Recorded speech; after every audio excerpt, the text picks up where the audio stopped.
Hi, you guys. I know it's been a very long time. If you're catching this on replay, my bad that this wasn't planned. I didn't expect, or maybe I did, this state is moving to revoke Jeffrey Williams, Young Thug's probation. They want to revoke his probation. So Thugger Daily provided the filing. We're going to go through it. I think I've put all of the relevant links in the description of this video. So the filing, Viverito is going to be a big topic of discussion for this stream. So there's some links to Viverito's testimony in the YSL trial. There's also links to us when we read the transcripts from her Daubert hearing to get her qualified as an expert witness in the YSL trial. There's also links to infamous Sylvia's channel. She's been in the courtroom covering the OMF hearing. That's another gang RICO trial that's it's still in the hearing stage in Fulton County.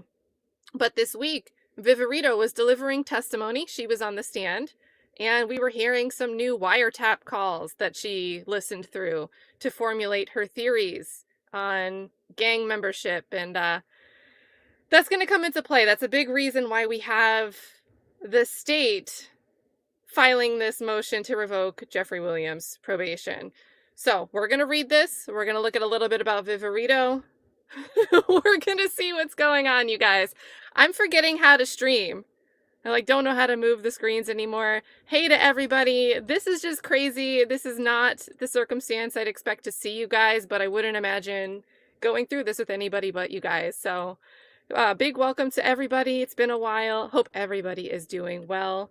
And yes, if you have X, if you use X, it's crazy over there right now. This is starting to trend. So hop over there and look at the conversation. Before we start, what do we always like to do? I like to look at the timestamps. So filed at 7:48 p.m. I don't know if they hoped that that would slow down the reaction. Of course, Thugger Daily's going to have it. Or they're just, if they file things late, what else is new? But it was filed today. And who do we have signing off on it? We've got Fonnie T. Willis in all caps. So it looks like she wrote this. She put this together. Got Adam Abate, and we've got Simone Hilton. We're going to have a bunch of exhibits. We'll go through them as we go through the document. But guys, check this out on a quick glance. Remember we had Mel, I'm not a lawyer, but she was featured as Exhibit F in a motion. We've got infamous Sylvia in here. This is the video that she streamed this week. That's going to be kind of the center of this. I think I saw Thugger Daily. We've got random people. No, this is all love to Mikey Day. I don't mean to shade Mikey Day. My point in saying this is we've got social media posts from somebody, and somehow Young Thug is going to be held accountable for this. They want Young Thug to be responsible for what you or I could be saying on X or on YouTube. So we'll see what this is all about. Shout out to Mikey Day for making the feature here. We've got Daredevil Season 4, Snake Fang, snake in the name. They're posting this here. I will personally make sure Fonnie Willis is... So that's rough. But how is this tweet something that you can revoke someone else's probation for? How, chat? The audacity to even include something like this. And then we'll get to these exhibits as they come in, guys. But I already know it's going to be a mess. It's going to be a mess, you guys. Whew. And I see you glancing. Hey, Kate, good to see you. Isn't this a First Amendment issue, too? Just crazy. Just crazy. So, State of Georgia versus Jeffrey Williams. Comes now the State of Georgia. This is really tiny. Comes now, we're bigger. By and through undersigned counsel, and moves this honorable court. We're appeasing. We're being very nice to Judge Whitaker. To immediately revoke the probation of defendant Jeffrey Williams.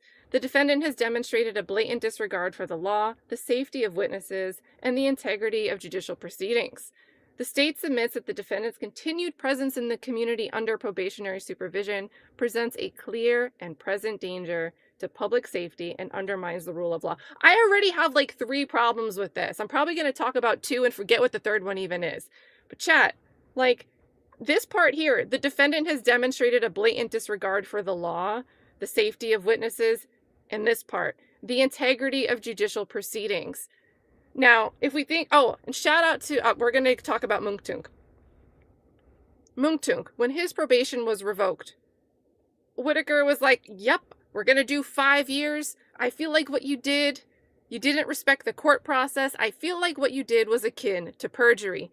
And I really wonder if, after all that's transpired through the rest of the YSL trial, and what the Fit Lawyer ATL, what Tiffany, and what Jim, Happily Angry Lawyer, are going to bring to Judge Whitaker's attention about the circumstances surrounding Mounk Tounk's, the YSL indictment, what he was charged with there, prior cases, and the whole mess surrounding it. I wonder if she's going to change her tune. But here I feel like Fani Willis is playing into Judge Whitaker's desire for the court process, for the court, the sanctity of the court to be respected. I feel like this is just mirror matching language. Also we want the court to immediately revoke their probation. Just no hearing. No hearing. Just revoke it on our word, on our argument. Because we're going to include tweets from other people. And then the state submits that the defendant's continued presence in the community.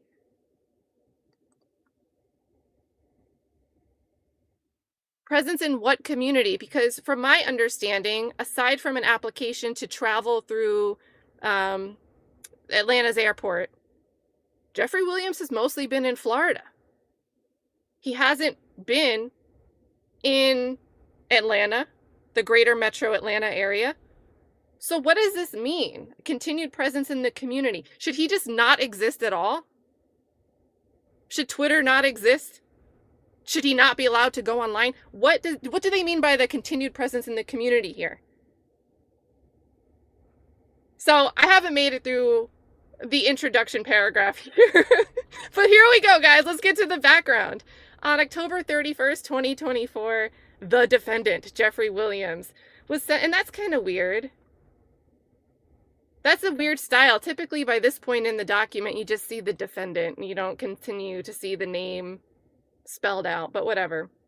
Was sentenced to probation with conditions that include no contact with the victim and the victim's family.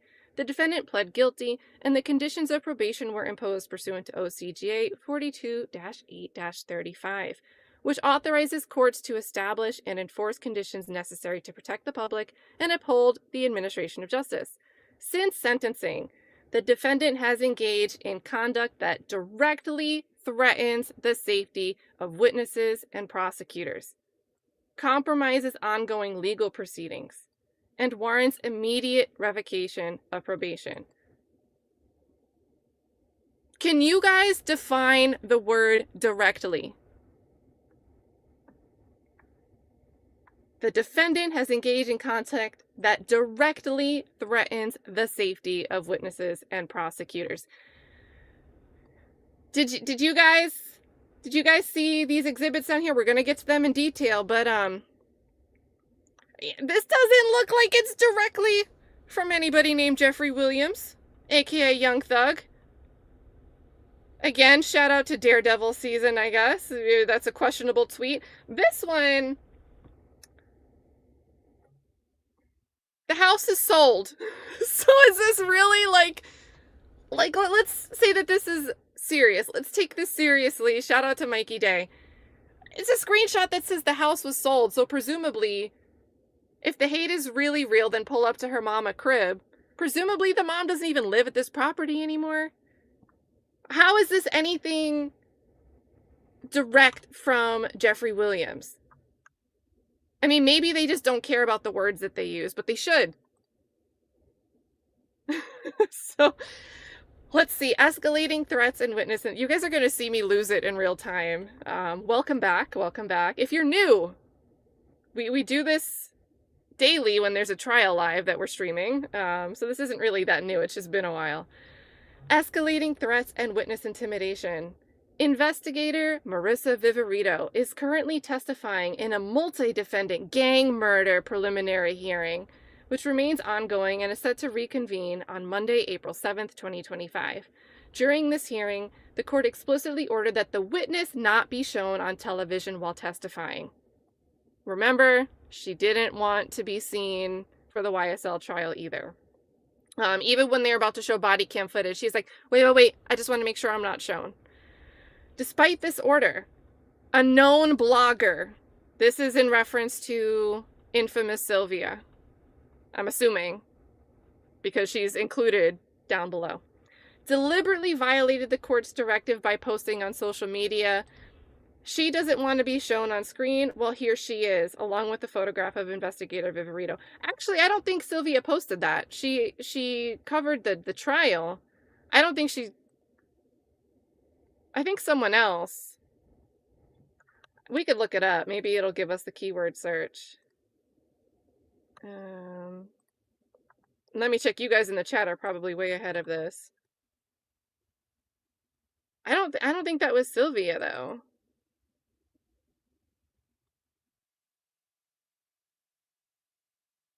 Yeah, I don't think this is from Sylvia. So that's very sketchy. So this is problematic to me. If this really, I don't know who posted it. It's not coming up on a quick search. I feel like it was somebody else. But in this filing, they don't specify. They just say a known blogger. Well, spell it out. You're making accusations, and you're also saying that it's Jeffrey Williams' fault, that it's Young Thug's fault directly threatening the safety of a witness. Specifically, Marissa Viverito. But then you're going to be vague when you're naming the names. Name the names. And that's not to put anybody on blast, but this seems like they're going to frame this as being Sylvia. And if it wasn't Sylvia, that's really manipulative to do. Even though there shouldn't be a problem with someone sharing a public picture of Viverito anyway. It's a public photograph.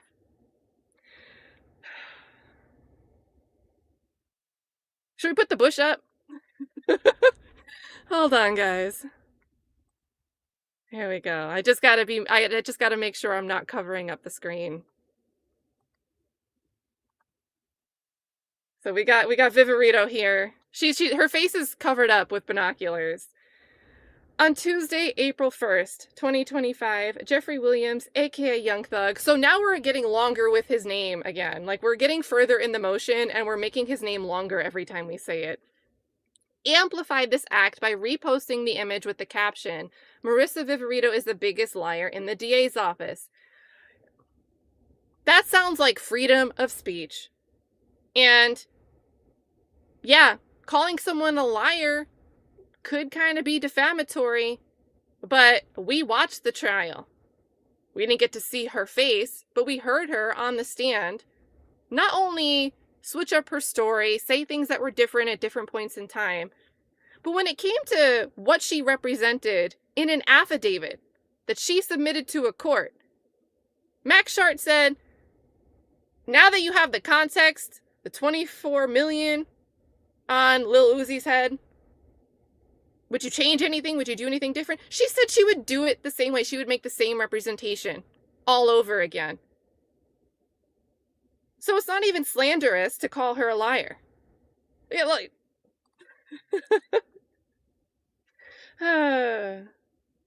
So, this sounds like First Amendment. And can anybody in the chat tell me how this is, directly threatening or obstruction of justice?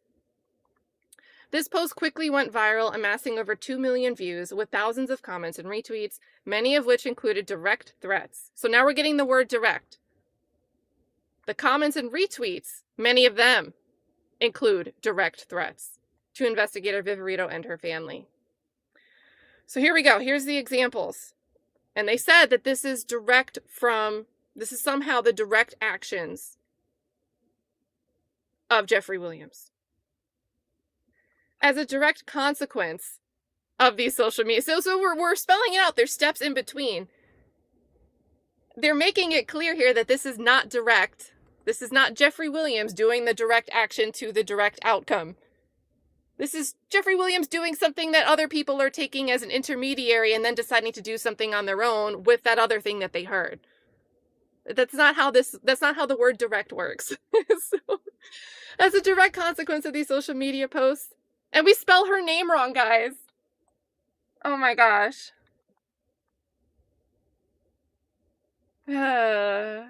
Somebody page Happily Angry Lawyer and his red pen. Viverito's home address and her parents' home address were publicly posted, exposing them to grave danger. All right, so we're going to go to Exhibit A.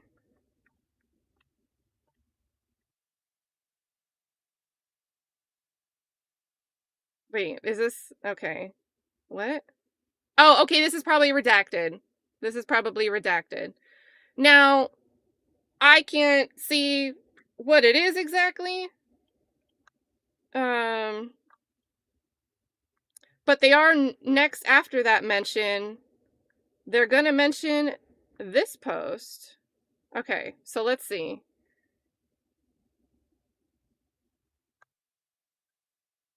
So this is interesting too. So we've got the biggest liar in the DA office. That's the tweet from Young Thug. That's the direct threat. That's not really the direct threat.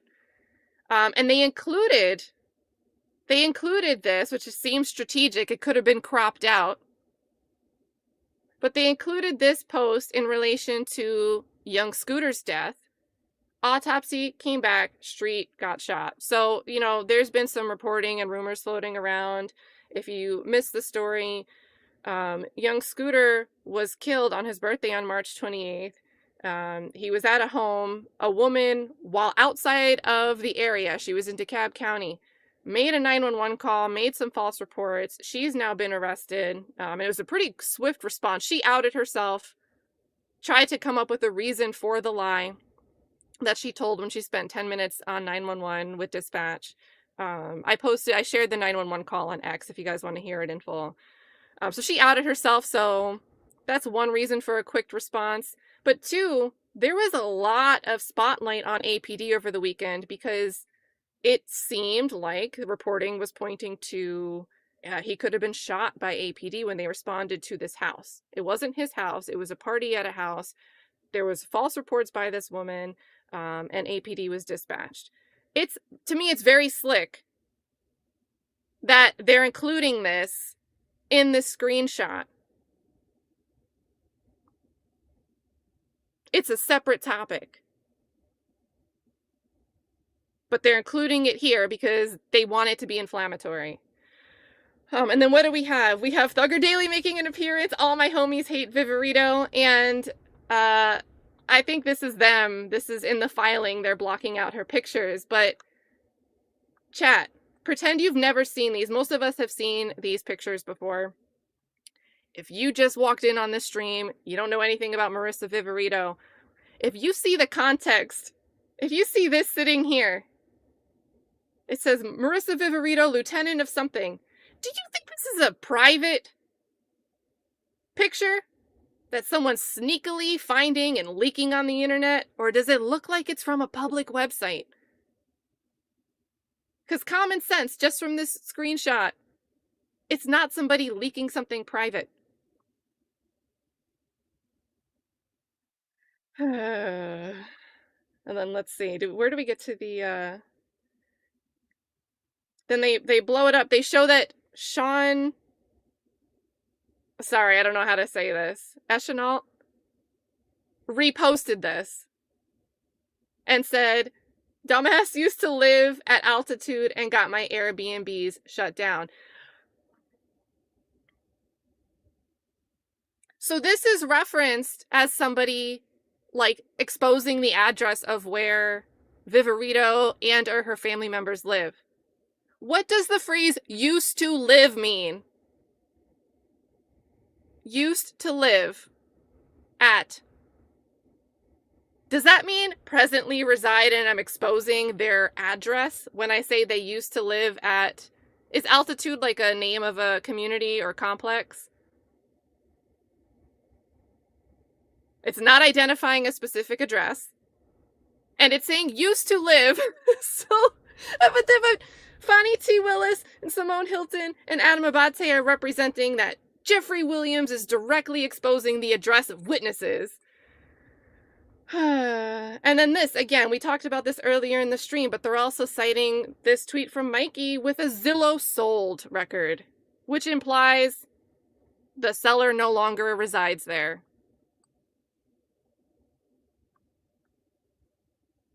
So let's go back to their argument. Oh, man. Yes, I can't wait to get to the legal basis. And chat, we should do an exercise. How many different ways can we spell Viverito? How many different ways can we do it?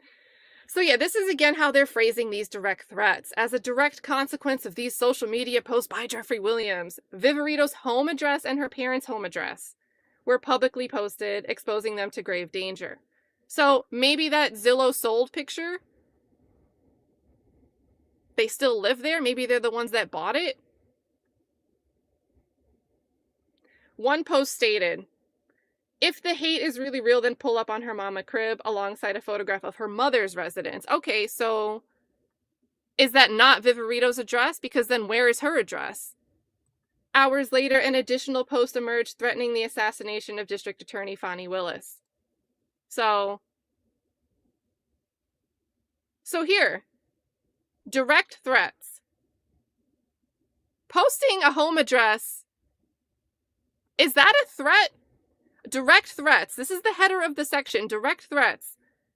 But the detail we're getting here is just it exposes someone to danger. Even if we say that that's exposing them to danger, I don't see how it's Jeffrey Williams' fault. It's definitely not a direct action by Jeffrey Williams. And two, exposing someone to a position where they could be in harm is not the same as a direct threat. It's different. It's not the same. Yet the header says direct threats.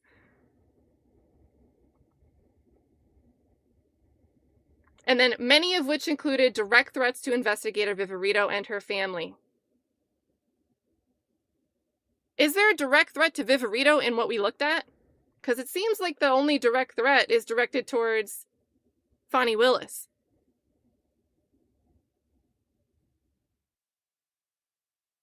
The escalation from targeting a testifying witness to make a direct death threat against the elected district attorney of Fulton County is a grave and unprecedented attack on the justice system. So there we go. The direct threat. It's like they spell this out as examples of direct threats, but then this last sentence here focuses in on the letter A single direct threat against Fani Willis. Targeting a testifying witness to making a direct threat against Fani Willis. They're acknowledging here that there's only one threatening post. And they're trying to make it seem like that post that says threatening things, mentioning assassination of Fani Willis, is a direct threat by Jeffrey Williams. There's like 3 reaches going on here. Oh my god, you guys. Oh my gosh.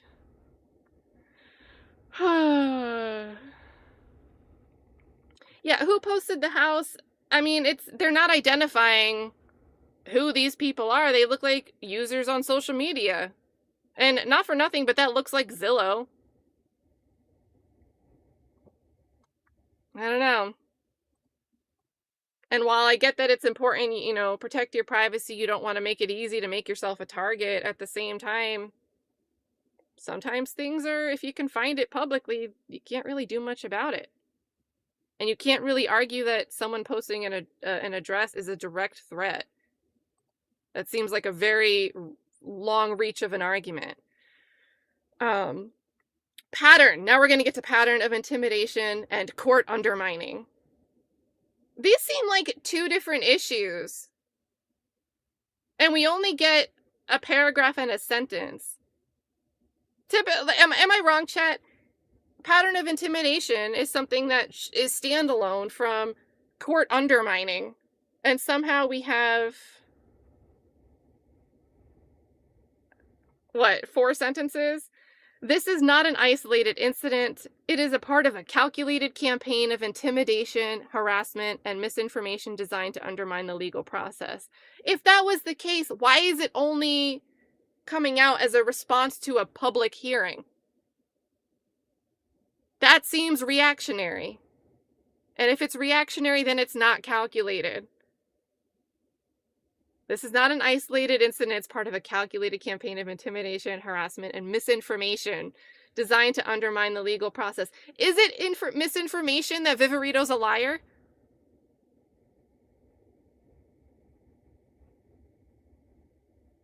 Social media has been used as a tool to manipulate public perception, spread misinformation, and instill fear.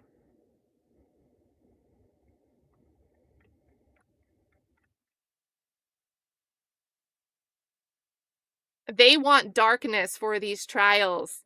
They don't want media coverage. They probably don't even want people like tweeting from in the courtroom. This grinds my gears so much. This is just saying that we don't like public access to trials because we don't like what people get to see us do, and we don't like that they get to have opinions about it. These efforts have also included attempts to exploit the court's perceived stance of disdain. Oh boy. Put yourself in Judge Whittaker's shoes and read this phrase. These efforts have also included attempts to exploit the court's perceived stance of disdain towards the state by referring to capital Your Honor as YSL Whittaker. Now, this is where, Cash Money Cass comes into play. Not for nothing, but this is just meme talk. This is how the internet works. If the internet can come up with a good nickname for somebody, it's gonna go.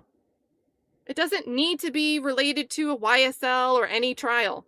This is something that happens outside of like the law nerd and true crime community. How are they taking an issue? How are they taking an issue that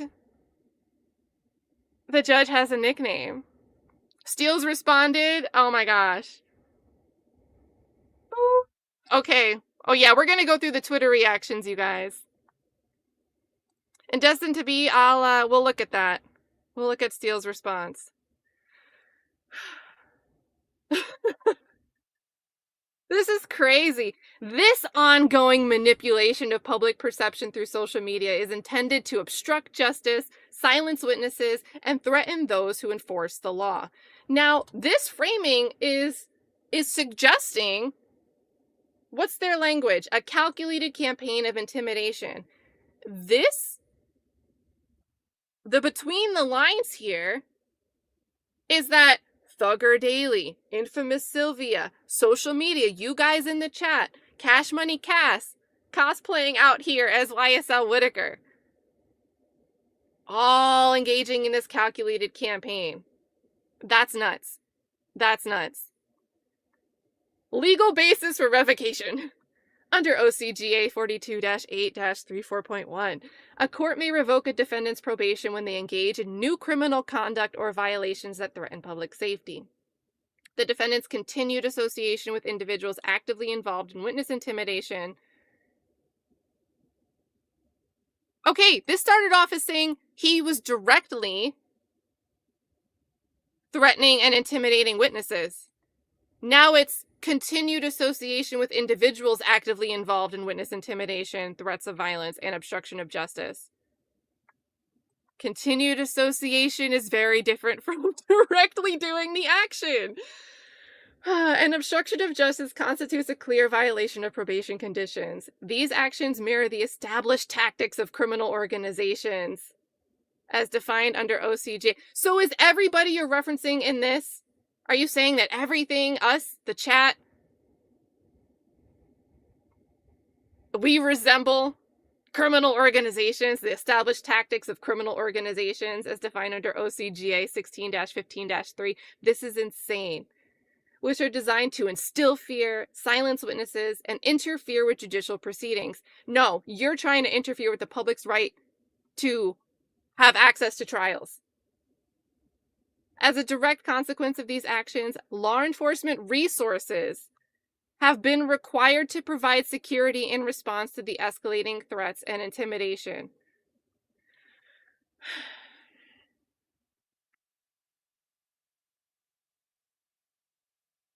So presumably this is about Fani and or Viverito and or Viverito's family members.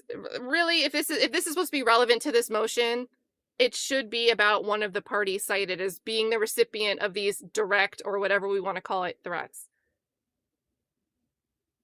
But Viverito's actively testifying in a gang murder trial. Might that not be a reason for someone to want protection? I don't know. This just seems stupid. They can ask for protection at any time and they have the resources to do so. So to pin this on Jeffrey Williams is stupid. Georgia courts have consistently upheld the revocation of probation for conduct that endangers witnesses, obstructs justice, or threatens public officials. Failure to act decisively, so take immediate action, will only encourage further attempts to threaten. Failure to act decisively will only encourage further attempts to threaten, harass, and intimidate those involved in the case. This is telling Whitaker that if you don't act, you're going to be part of this effort, this thing that gangs do that helps escalate threats and instill fear in people. If you don't act, you're part of it.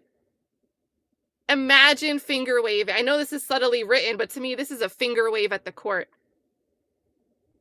And I don't really think that that's smart.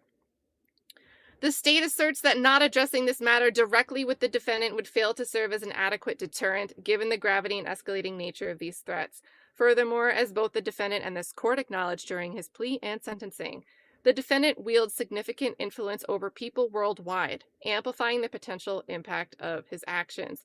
A lot of that conversation was focused on his role with lyrics and the content of the songs that he makes. Which I have, that's to me stepped on First Amendment too. But I don't think that commentary from Whitaker meant you should never go online and comment about things that are happening in the real world, happening in a public trial ever again. I don't think that that's what Whitaker was getting into, even though it was kind of like what she was getting into. Oh, and they included the excerpt from that hearing. So what part specifically are they... and what they're trying to do here is like, you see, he told the court, you discussed this with him. This looks like William speaking, but I understand, rap lyrics. I understand how it could be twisted. Specifically talking about lyrics. How do you include this page and try to broaden the scope of it when the first line spells out that they're talking about rap lyrics? I understand what it could do to the mind of people. I understand all that. And I promise you, I'm 100% changing that. It's just, I'm older, I'm grown now, it's just like I'm smarter. It's more things to rap about. Like, I have experienced a lot of good things. I experience more bad things, but I experience a lot of good things too. And anyway, I can go on forever. And then the court. So Whitaker, well, I appreciate it. And I appreciate that you do realize how much of an impact you have on people. I mean, it's past your neighborhood. It's worldwide, especially young people. And having come up from where you came from and living in and around that, that gangs are damaging to our community. And it may be that a whole lot of rap music in the rap industry is, I mean, honestly, it sounds like a modern day version of WWE wrestling that used to be on television, where people would just get together. And guys, what do you think of when you think of WWE? It's drama. It's fake. Where people would just get up and posture and act like they hated each other. And maybe that's what a lot of what's going on in the music industry with rap. But whether it is faint or not, it has tremendous. And this is the only page they included. This is wholly about rap and the artistry. And the comparison is to another genre of entertainment known for fictitious dramatic fanfare. Oh my god. Their exhibits don't prove anything that they're arguing.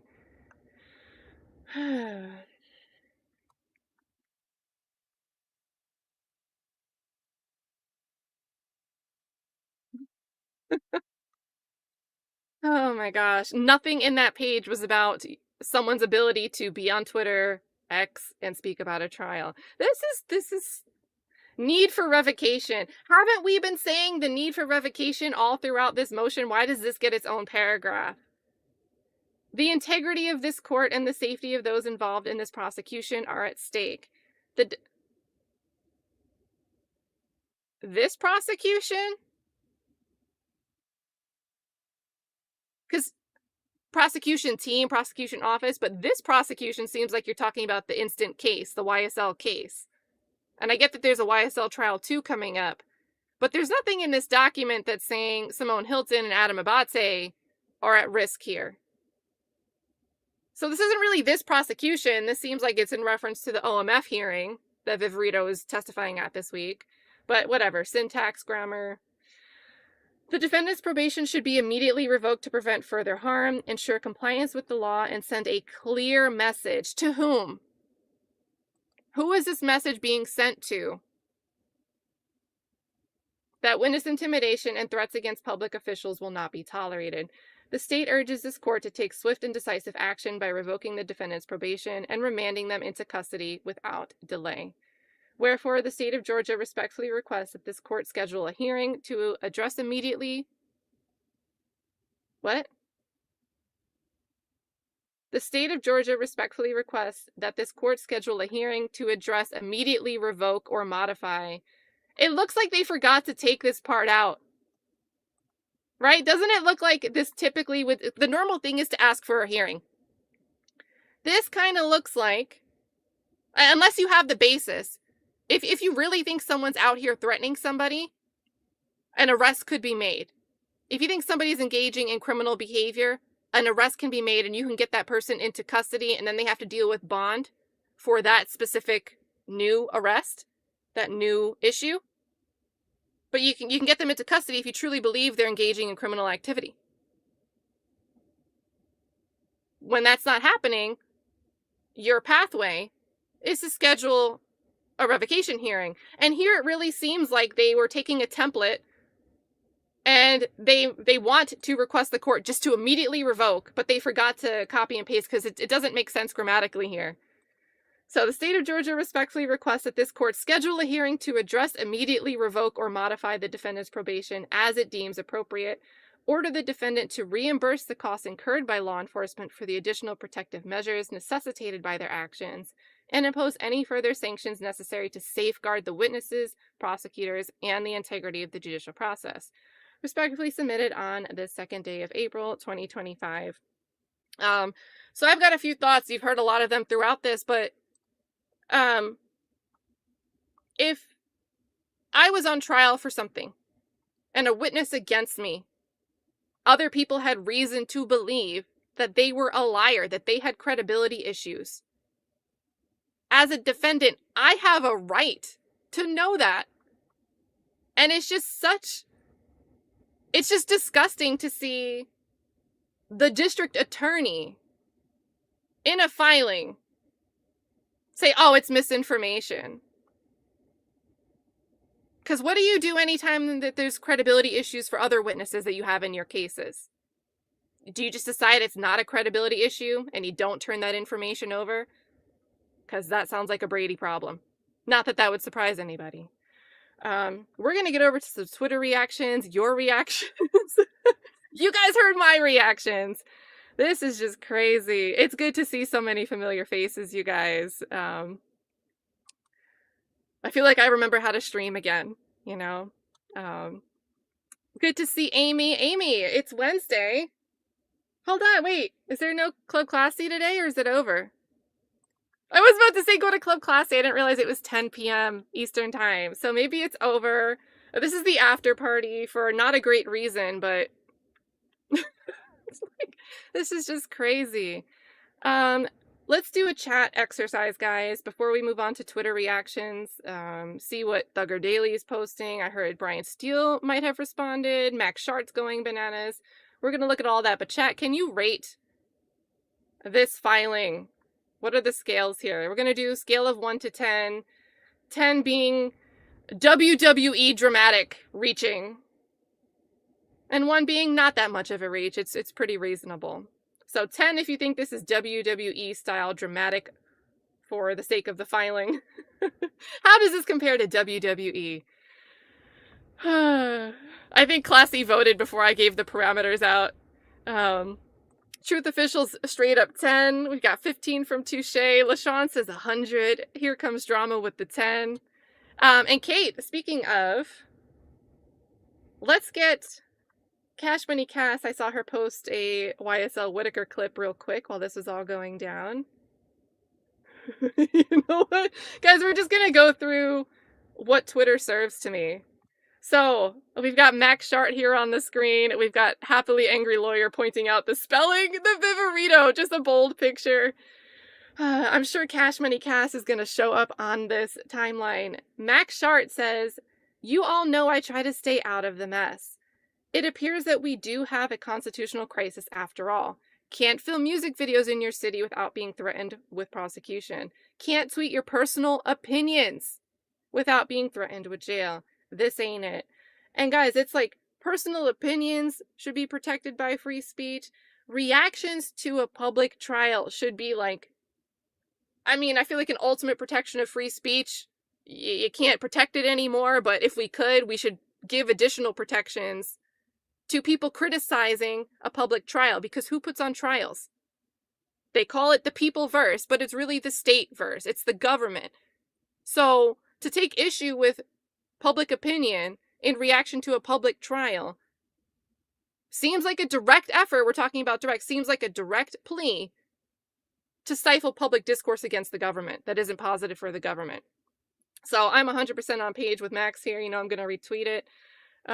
Jody says, "Good thing we have Max Shart." Dennis Byron says, "Yes, Max, this is a major problem."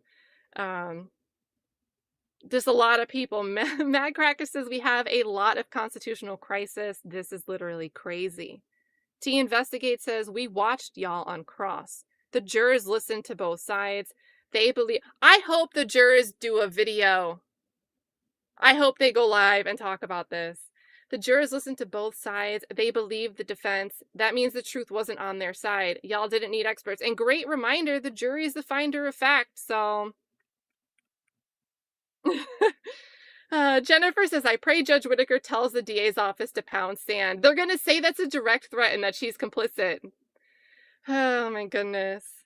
Melanie Snare says, "Absolutely disgusted with Fulton County's maliciousness towards some and then turns a blind eye to others. When the DA herself can't be bothered to comply with simple requests and constantly shouts no one is above the law, she's created her own reality we don't desire." So, this is just crazy. Crazy. Happily Angry Lawyer is killing me with this. Oh my goodness. And you know, let's see. Speaking of KZ, and shout out to Infamous Sylvia, if you want to check out these OMF hearings, she's been down in the courtroom, you know, boots on the ground. I linked to, she has a few segments, but I have 2 links, one to her channel and one to a hearing where Viverito was on the stand, in the description if you want to get over there real easy. This is a 1-minute clip that I think like really inspired a lot of conversation, allowable public conversation yesterday. So KZ says investigator Viverito claims to know nothing about YSL trial and Operation Planters. That's that big PowerPoint. Operation Planters kind of laid out the stage and theories for everything that spilled out after the Donovan Thomas murder. Viverito told us she came up under the mentorship of Dennis, Belknap, Underwood. Did she not hear about Operation Planters when she was taking over YSL investigations? KZ goes on to say in YSL, they told us that Threat, that's Trevante Turner, that's Woody's friend that passed away, is 30 deep / YSL. It would make no sense for 4PF, who Lil Baby said to be associated with, to kill Threat, who, according to Viverito during the YSL trial, was YSL 30 deep. But now, at this hearing this past week, Viverito's story is that Trevante Turner, or Threat, is OMF, a 4PF rival. So how does that tangled web even make sense? And here's the clip. And just from this 1-minute and 17-second clip, we have enough, in my opinion, and I want you guys to see if you agree with me, to say, yeah, you know, I think it's fair game for anybody, be it Jeffrey Williams or anybody else, to say, you know what, Viverito's a pretty big liar. Here we go. My understanding is you and the state contend that this was retribution for the death of Trevante Turner. Correct. Is that correct? And you've testified that Trevante Turner was a member of 9TRE and now OMF. Around 2020 is when he started claiming OMF. Okay. And you also testified in what is commonly known as the YSL trial. Correct. And you are aware of the PowerPoint for Operation Planters that the DA's office put up that you testified about? No, I had nothing to do with Operation Planners. Okay. You're aware of the slides and the connections that Trevante Turner was claimed to have had in that trial? Again, I had no... Yeah, they took my trade, yes. Planners. I didn't even live in the state when that was going on. Did you know anything about Trevante Turner? She said she didn't even live in the state when that was going on, but in her CV letter, she's in Atlanta in 2015 already. She's working in Atlanta in 2015. So Operation Planters was 2015 and some change after. AKA Threat. I know he had a relationship with Kenneth Copeland. Okay. And in that case, it was claimed that Threat was not 9TRE or OMF or PF, but was YSL and 30D, correct? I don't know about that investigation. Okay. Are you a gang expert in your own words? Okay, I'm going to stop this train wreck right now. So I'm so pissed that the judge stepped in here. I'm going to stop this train wreck right now when Viverito was about to respond to the question of, so in your own words, you're a gang expert. I would have loved to have been able to hear that response there. The judge shuts it down. There is not only more testimony from Viverito on Infamous Sylvia's channel, and I think also on her second channel, Infamous Sly. I didn't link to her second channel. I think all of the hearings are on Infamous Sylvia. Her testimony, more Viverito testimony, as well as some wiretap calls. So definitely, if you guys weren't aware that that was going on and want to check out more than just that clip that we watched, check that out. Next, let's look at, so right when I was starting the stream, I saw a bunch of people like, Jeffrey Williams, Young Thug responded. So he tweeted, I don't make threats, we have treats here, to people. I'm a good person. I would never condone anyone threatening anyone or definitely participate in threatening anyone. I'm all about peace and love. So, I mean, the first thing that I thought of when I read this is you've got a gang expert, a self-ascribed sometimes gang expert who knows some things about some investigations when it's convenient, but then doesn't know anything about it other times. You have her representing to a court that $24 million on Lil Uzi's head is a bounty on somebody's head. Paying for a hit on somebody's life. That's not what it was. You're pressed about it. Would you make that same representation again? Would you change anything? No, I would do it all again. So we have Viverito previously misrepresenting to a court, not just misinformation on the internet, but misrepresentation to a court that she says she would do again, framing something from Jeffrey Williams as a threat. Do you think it's, should you take anything that Viverito claims is threatening behavior from Young Thug to be threatening? Should you take that at face value after you saw what she did with the 24Ms? Because to me, it's gone. It's out the window. It's one thing to mistakenly misinterpret one thing, own up to it, but to be wrong about it and stand 10 toes down, that's the most horrible person you could have in the position of being a gang expert or a witness in the level that she's apparently testifying in all of these trials. So, yeah, Carrie, I can't believe we are back here. We're back. We're back. Breezy F Baby says the fact that she's labeled as a gang expert is disturbing. Yup. Yeah, Fatima, great point. Good to see you. Fatima says Fani's just mad that she has to pay all attorney fees regarding the commission. Yep, and she made sure to ask for reimbursement for the additional security because people on Twitter are tweeting. She wants Jeffrey Williams to pay for it financially. We have his civil forfeiture stuff going on. He hasn't gotten his stuff back. But he should shell out more because people on the internet have an opinion about your office's performance in these cases. Danielle says, what is this? Just opened YouTube. Oh, go back to the beginning. We looked through a thrilling motion from the state to revoke Young Thug's bond because he tweeted that Viverito was a liar. So, be careful with the hashtags here. Now I heard, let's see, did we get a response from Steele? Or was that I don't know if I see that.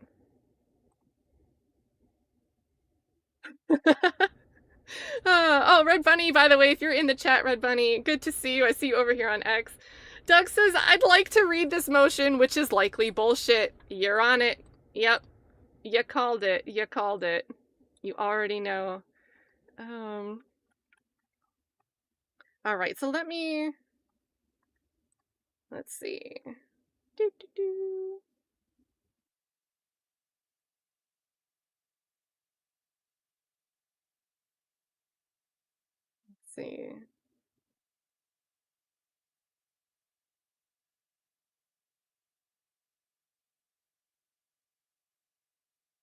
All right, sometimes the screen gets funky when I pull up the Research Georgia portal to look for filings, so if my face freezes, my bad. I will be back in like 30 seconds when it gets itself together. And by the way, let me also, before I close the window, if you guys want a link to the filing, it's in the description of the video. I'm also dropping it in the chat right now. This is the motion to revoke, in case you want the document itself. And that was Thugger Daily had grabbed that. What if Steele filed like, just like the asterisks, the stars, and just deep sigh? And that's the whole filing, the whole response.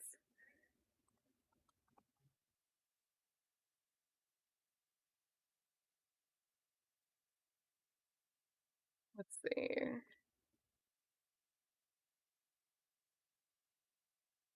Speaking of, while we have some time while I wait for the filings to load, you've heard me mention Fit Lawyer, Mounk Tounk, Happily Angry Lawyer, or Jim R. I don't know if he's in the chat. You guys in the chat would know him as Jim R, but he's Happily Angry Lawyer on YouTube and on X. Their links, their channels are in the description. They did an interview, I think, was it this weekend? I'm losing track of time. Was it this Saturday or Friday? I think it was. But they got together. Jim flew out to Atlanta. They're getting some motion going in the court. They talked a little bit about Mounk Tounk. That's still in progress, so they couldn't talk too much, but there are some details from them there. They went all the way in on the Miles Farley news. So if you guys aren't over on X or haven't caught something on YouTube, I think Nick Starro, a bunch of people did updates. Miles Farley got arrested, and he was a passenger in a car. They found like one, what was it, Oxycontin pill on the ground of the vehicle, and they found a gun in the glove box. And so they're saying that it was constructive possession, right? So they arrest him. There's 3 different warrants submitted to support his arrest. And they went through all of the problems with the affidavit. It was a really, really incredible stream. It's linked in the description if you guys want to check that out. You'll get a bit of Mounk Tounk updates directly from, if you're out of the loop, they are helping Mounk Tounk. They think what happened to him, and I agree 100%, what happened to him, the revocation, the way he was put up on the stand, and it seems like in a position where Love wanted him to say things that weren't true while on the stand. They're working to see what they can do to help him. They found a bunch of errors in this case, his plea deal, and previous cases that contributed to prior sentences and his prior record. So without taking the shine from them, all appreciation to them, check them out directly. Go check out the links in the description for that. Motion. Nope, I'm on the wrong page. I sorted descending instead of ascending, or other way around.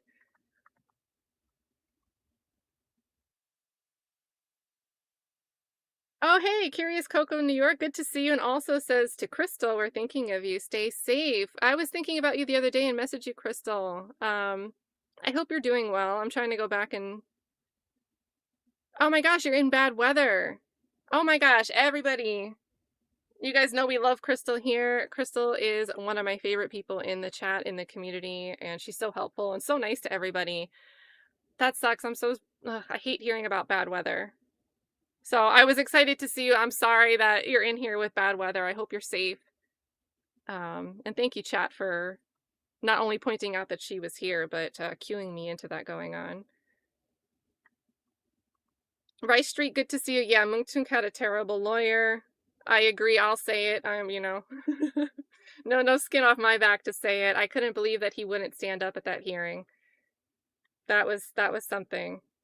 I don't see a filing on Research Georgia, which sometimes is a bit more delayed, you guys. I don't see anything filed by Jeffrey Williams in response.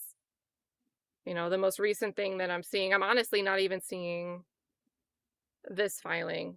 Maybe Thugger Daily. Did Thugger Daily share that someone responded?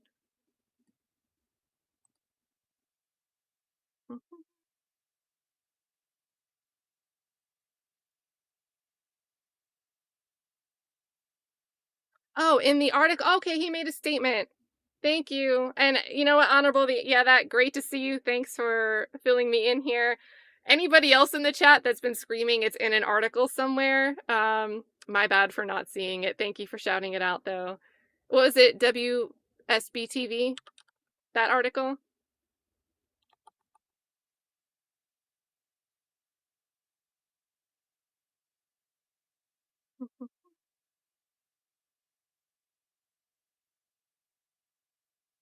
Okay, there's a bunch of articles, so we're gonna look for one with a quote from Brian Steele.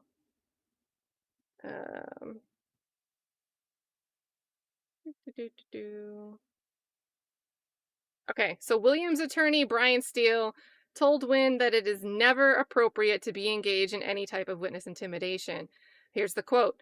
"It is never appropriate to threaten to murder another person. The prosecution's motion to revoke Jeffrey's probation should not be well received and should be swiftly rejected. It is irresponsible to file a motion of this sort when Jeffrey has done absolutely nothing wrong," Steele said, "to violate any condition of probation or threaten a witness." Yeah, because anywhere in that motion did Jeffrey Williams threaten, not even to murder somebody, but where did he threaten anybody, period? Not only is it not in the exhibits, not only is it not between the lines, they didn't point it out. They didn't make an argument. They just said the words, he directly did something, and then had nothing to support it. So I am 100% behind this from Brian Steele. And then we just get some more background information here. We'll do one more article and see if there's maybe a longer quote from anybody from Steele, or let's see.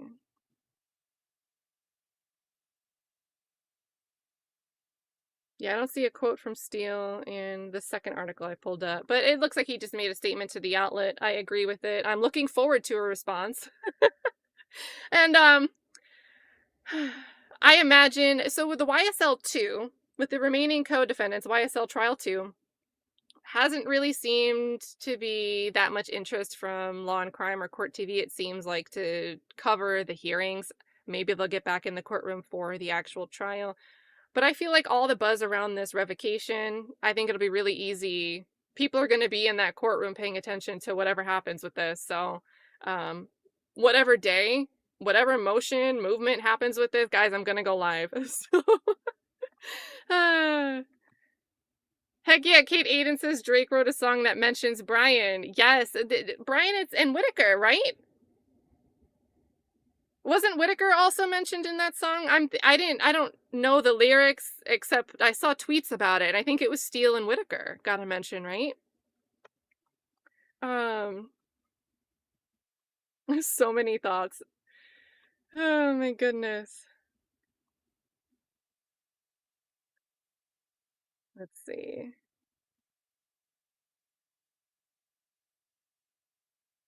Aha, okay. So here is our girl. Well, I guess this is YSL Whitaker, Judge Whitaker. You know? But it's really Cash Money And then I Cass. told him, court starts at 9. Like, honestly, I was just tired of them taking my lunches, so I took one for myself, you know? So make sure you follow her for more YSL Whitaker content. I can't believe the state's taking issue with a nickname. So there is her link in the chat to follow Cash Money Cass. Just a hot mess, you guys. Like, I don't even know. Yeah, I've missed you, Rice Street. It's been a while since I've run into you over in other chats. A few people I've seen out and about. I've been watching the Karen Reed trial, the hearings, all the mess. They're in jury selection right now. I watched a bit of day 1 jury selection, which is just crazy because with the Karen Reed trial, they have like a jury of it's like 90 potential jurors, 98. And they're like, who's heard about this case? And like 78 people just calling the numbers out, 78 different numbers of the potential jurors, something close to that amount. Obviously had heard about that case. It's a really big case. So that was interesting to watch jury selection for a second trial in a highly publicized trial. Yes, it's definitely a reunion in here.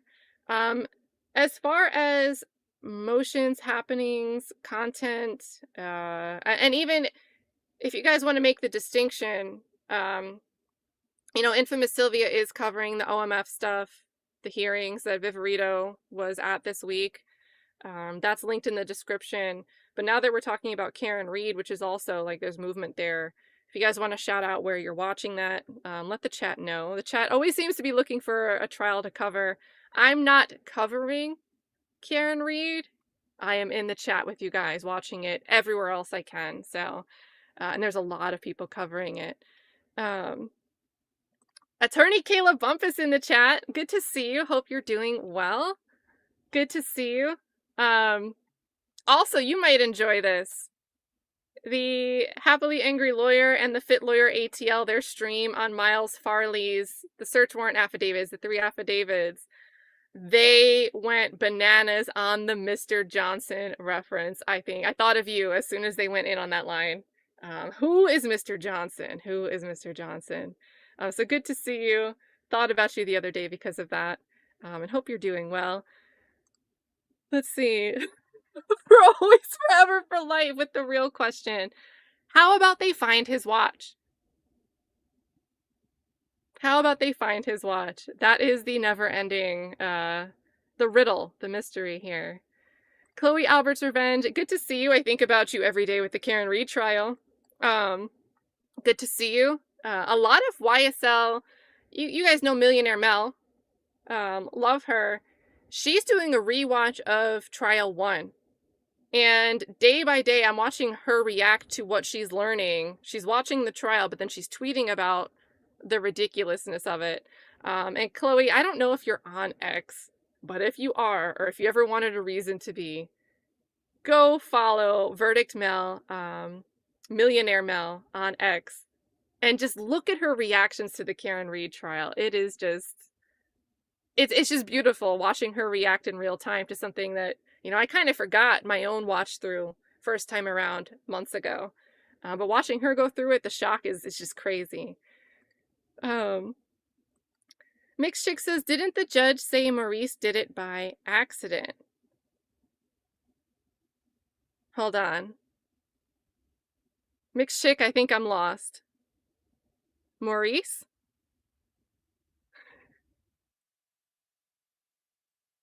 I'm either late and it's going to come to me late, or was Maurice supposed to be another name? Who am I missing here? I'm sorry.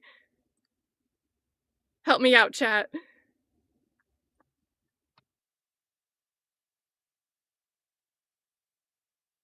Let's see.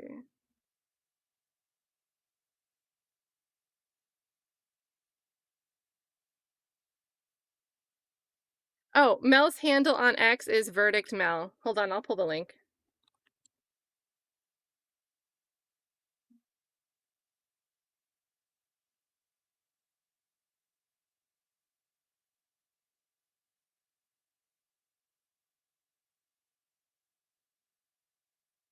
Yeah, so you can see, if you go through it, you'll just see, well, she's reacting to the, all the news today, but if you go down a little bit, she's going through, I guess she's on Lank. She's on Lank's testimony. Lank's out here biting people. So her commentary is super, super hilarious. Maurice the cameraman! Oh my gosh, of course Maurice. Yes, okay, that, now I totally get it. Didn't the judge say Maurice did it by accident? So I think this is talking about something being shown on screen, and the judge thought it was the camera person, but wasn't it actually the Zoom feed? It was the way, like, the media pool was pulling from the court screen feed because they were showing exhibits. And when they closed down, they stopped showing exhibits, they cut back to a view of the witness stand. Right? Or I remember Whitaker lashed out at the media pool when it was really like the court feed that made the whatever it was a problem. So that was a day. That was a day. Was that Empress Fox that they tried to come at for tweeting a screenshot of it? It just kind of like, it's not anybody in the public's problem at that point either. So, and Red Bunny, you know what? I think Maurice might still be doing work for Law and Crimes, but last I heard he got a very exciting opportunity. I remember congratulating him on it, and I can't remember specifically what it was. So I think it was something more like cinematic. So I thought that was really exciting to see. Yeah, everybody, work in progress. Thanks for the super says. Ask Vivaliar where the watch is. Can you imagine a watch company launching and it's called Viverito? Like, that's the brand name. Oh my goodness, this dang watch. And for what it's worth, I don't want the watch conversation to die down. Keep talking about it, because that's not just commentary on the police. I mean, the district attorney's office, all the civil forfeiture issues, and that goes beyond the YSL case. It goes beyond Fulton County, quite frankly. I mean, civil forfeiture is an issue across the country. We talked about it on stream one day, and several people in the chat had stories of, themselves or someone that they knew. Stuff gets seized, and then you don't get it back. It never gets logged. It's not like a one-off bad apple type situation. It happens way more than it should. Just crazy. So that's something I have a big issue with. Miss Toy, this is super generous. Miss Toy is gifting 5 memberships. You guys know the drill. Show Miss Toy some love in the chat. Big thank you, Miss Toy. The Honorable, yeah, that says, my bad, y'all. I'm late to the K&W reunion. Yep, this is, our concerted effort here to spread misinformation. To spread misinformation online about the Fulton County District Attorney's Office. So I'm glad to have you here to be a part of it. We wouldn't be the same without you here. Amber C says, Fonnie must be jealous that Canton, Massachusetts has been stealing the spotlight for sham prosecutions. Here, Bev, hold my beer. Fonnie Willis. All right, if you're paying attention, and it doesn't need to be fully to either trial, but if you're familiar with the YSL trial and familiar with the Karen Reed trial, and you were ever on trial yourself, would you rather have Glanville or Cannoni as your judge? Let's do a vote in the chat. And thank you so much, Amber, because it really is, that case is insane. And a lot of the insanity is coming from the judge's decision. Glanville has a line that Flesh of the Gods has a soundbite on his channel. Shout out to Flesh of the Gods. I'm the gatekeeper. And for what it's worth, judge, you should be a gatekeeper for things that shouldn't come in at trial. But, we took issue with this in the YSL trial. If Love yelled long enough, it seemed like she always got past an evidentiary ruling against her. She always fought and argued enough until something would be let in and she got her way. In the Karen Reed trial, the prosecution doesn't even need to try. To me, if the Commonwealth, it's the Commonwealth of Massachusetts, if they request something, the judge is like, we don't need to have a hearing. Well, I just accept your argument. It's fine. It's fine. Your stuff can come in. Oh, but the defense, you have an expert witness who already testified at the first trial. They need a 2-day Daubert hearing. So it's just crazy. I see it's pretty mixed a little bit on the spelled out opinions, but the one word opinions, people are only giving one word. It's all going to Glanville. People would prefer Glanville. Cowboy says I would take a plea. There we go. Flesh of the Gods, good to see you. Flesh of the Gods has been covering, I don't think you're covering Karen Reed, but all of these other happenings, people are like, hey, did you hear about this? Flesh of the Gods is always on it. And not only is his chat, you'll recognize the familiar faces, but his style of curation, the way he pulls clips together, he'll dig up like old interviews, old context when a new story comes out. And I think just the way he curates information, he's like a librarian. So go and check that out. I know you've been doing like the Yella Beezy. And what was let's see, the Big U and Nipsey Hussle.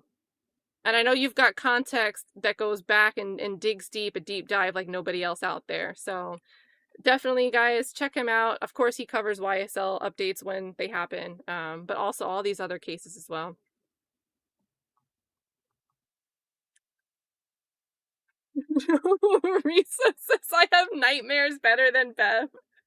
Nightmares better than Judge Beverly Cannoni. It feels like that. It feels like that. And it's not too late to get up to speed on the Karen Reed trial. There's a bunch of people doing it, you guys. They're still in jury selection. So if you're wondering what it's all about, you have enough time to go and rewatch trial 1 and get into the mess. Let's see. Oh gosh, Chloe Albert's Revenge says, now open pop-up shop. Viverito's Burritos. Come get them while they are hot. Only $3.99 with a $40 tariff. Get yours today. Hold on. I need to add a burrito to this bush. Chloe, always good to see you. Thank you so much for showing the love and coming in with our mock sponsorships. I love them. Peter Ortiz says, are we going to have you stream any trials so we can enjoy your company and commentary? Guys, one I've been wanting to cover for a long time is the Courtney Clenny trial, and I don't think that's happening in 2025. Honestly, I think it's gonna move. It might move to another office. There's a risk, there's a possibility that the Miami-Dade State Attorney's Office could be disqualified from prosecuting the case. The lead prosecutor had to step down. Judge found that attorney-client privilege, confidential communications, he overstepped, and he was looking at things that he shouldn't have been looking at. So he stepped down, and it's looking like he's going to be deposed. I want to say not this week, but next week. So there might be some updates there based on the deposition of former lead prosecutor Khalil Quinnen. Lots of issues going on with the Miami-Dade State Attorney's Office. Not sure how it'll play out, but that always adds time. So, and personally, if you haven't heard me say it, based on what I am aware of, Courtney Clenny is claiming self-defense. She's actually going to put forth, she's going to rely on a battered spouse syndrome defense. She filed intent to rely on that type of defense. I personally, from the evidence available to me that I've looked at, I don't think that she's going to meet her burden of providing a justification for her affirmative defense. I don't think it's going to be there based on other things that she's done. If that stuff can come in front of a jury, I don't think a jury is going to buy into the theory that that's the case either. However, if the right things are excluded, maybe the jury will not see the things that I've been able to see through discovery. But with that being said, my opinion on the facts of her case aside, the evidence available aside, if I put all of that aside, I have a huge problem with what the prosecutors are doing. And I have a huge problem with the fact that, granted, they took many months to arrest her. Like, they were in no rush to press charges against her. They waited. Murder happened in April, and they don't arrest her until like the end of August. So they weren't in a rush to arrest her, but now that they arrested her and she was denied bond, we've been waiting for trial for like 2 years, 2.5 years. And it got pushed back because they decided to press charges against the parents, which is where they violated attorney-client privilege. And it's just been spiraling out of control since last January. And yesterday or today, it was announced that she put her house up for sale. So to me, that suggests her money's running thin. Again, all facts about her case aside, she made several $million doing OnlyFans and had a ton of money up to the time of her arrest. And if she's selling her house, that to me suggests that her paying for her defense has bled her dry. And whether, I'm not asking you to be sympathetic to her personally, but if somebody with several millions is running out of money because their defense team, they've been paying their defense team to work for 2 years and they still don't have a trial date set, that seems like a flaw in the system. What does somebody else do? We saw a similar issue. Sure, Jeffrey Williams has money. But does that make it okay for him to be fighting to have a trial, a speedy trial? He can't get bond. And then when the trial starts, it's like 1,000,000 days long. You know, the system just shouldn't work like that.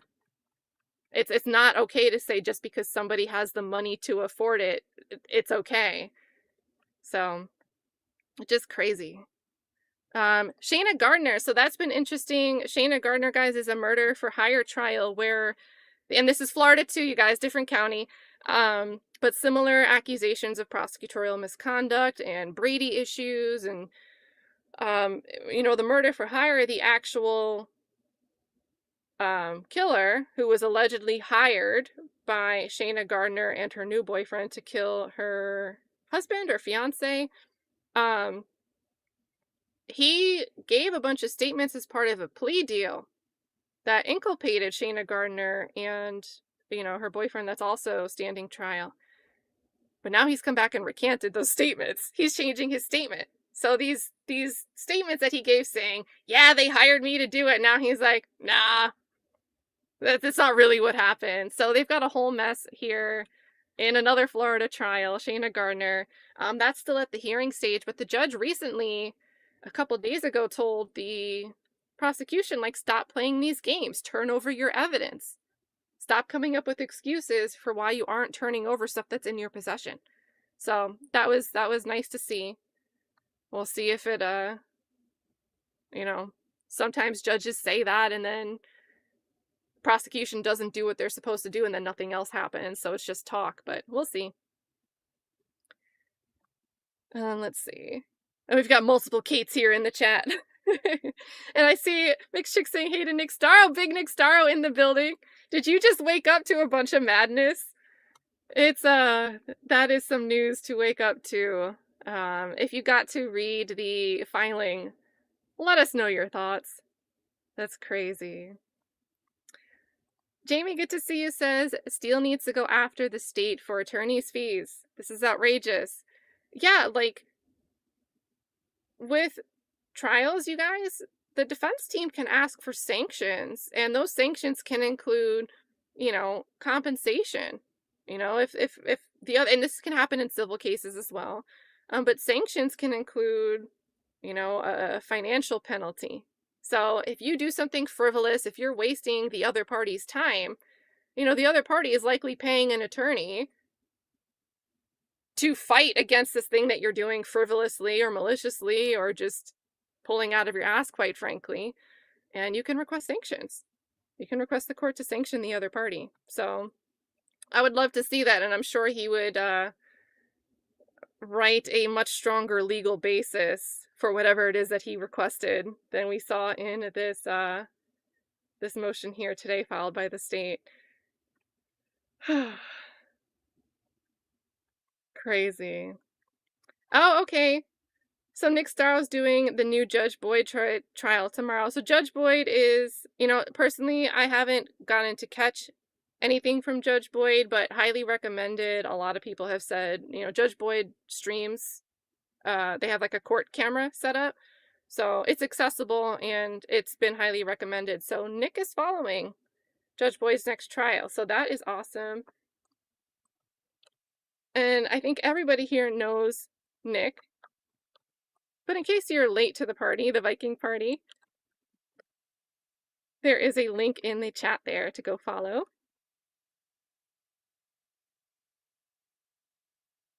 Jamie says it's rare in criminal cases, sanctions for attorney fees, and this one deserves it. If I was his lawyer, I'd file it. I would love to see it, especially since, you know, Fani's the one making an issue of the expenses for security concerns, additional security. You know, if you're going to make a stink about the financial burden of that, I say do it right back. Yeah, big Nick, not the little Nick. Oh my goodness. Yeah, Kiss and Pink, good to see you. This is actually, and I don't know about this specifically. So Kiss and Pink says, I feel like Viverito has something to do with Scooter. I don't know anything about the context, any individual person that is in or around the young Scooter situation, except the woman that made the false call, the 911 report. But something that I thought about during the YSL trial, you know, in the Daubert hearing, Viverito bragged about how she would go hang out at suspected associates and affiliates' houses and go hang out with their family members. And when we got into the discussion, the timeline of the March Chamel drink shooting, you know, there was like the Darius Ford, there was the shootings back and forth. And Viverito, in between like the 3 key days, she goes over to the house on Waters Road.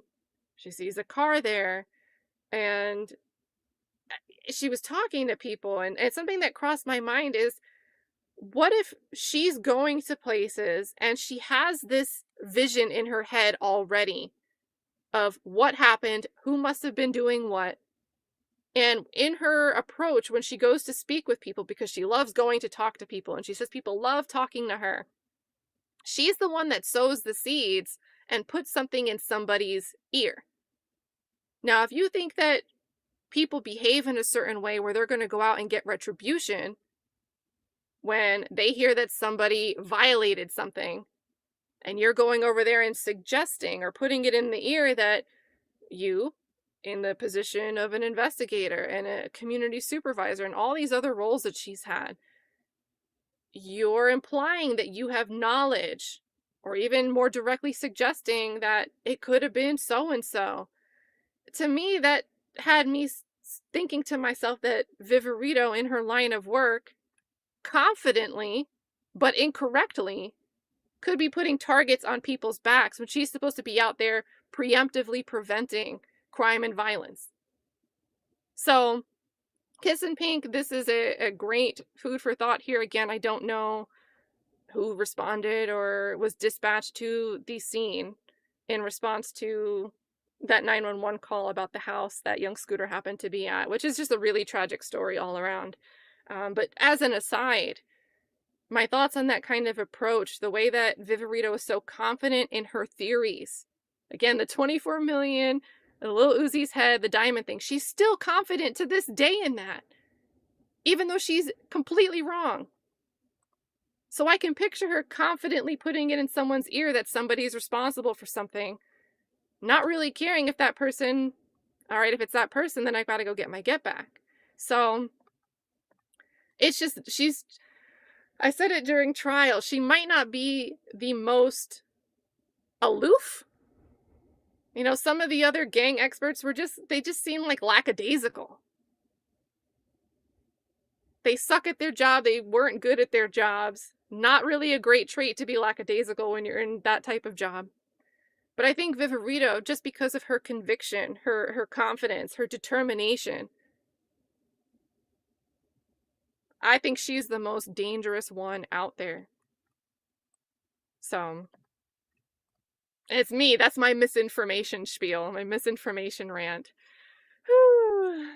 And again, good to see you, Kiss and Pink.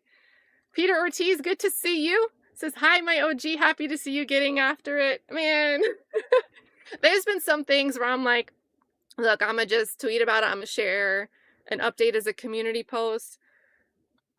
When I saw this, I ran to my computer. I was working on my laptop in a different room. I said, oh no, this can't be real. Here we go. We've got to go live. So it's really good to see you, Peter Ortiz. I feel like it has been a while. Hope you are doing well. Touche says, regardless of how we know Viverito or what people did with it, the post seems as though it was in the context of his Airbnbs, not even this case. Yep, so going back to this exhibit, these ludicrous exhibits that are supposed to show, and again, I have such a problem with this being a header. And this is super small. If I'm going to complain, we'll make it bigger. You can see my complaints in living color. But you're heading this section off with direct threats. And then your examples that you're citing, and I also hate this exhibit schematic. See Exhibit A, see Exhibit A, see Exhibit B, but they're talking about separate posts and it's all under Exhibit A, so that's kind of messy.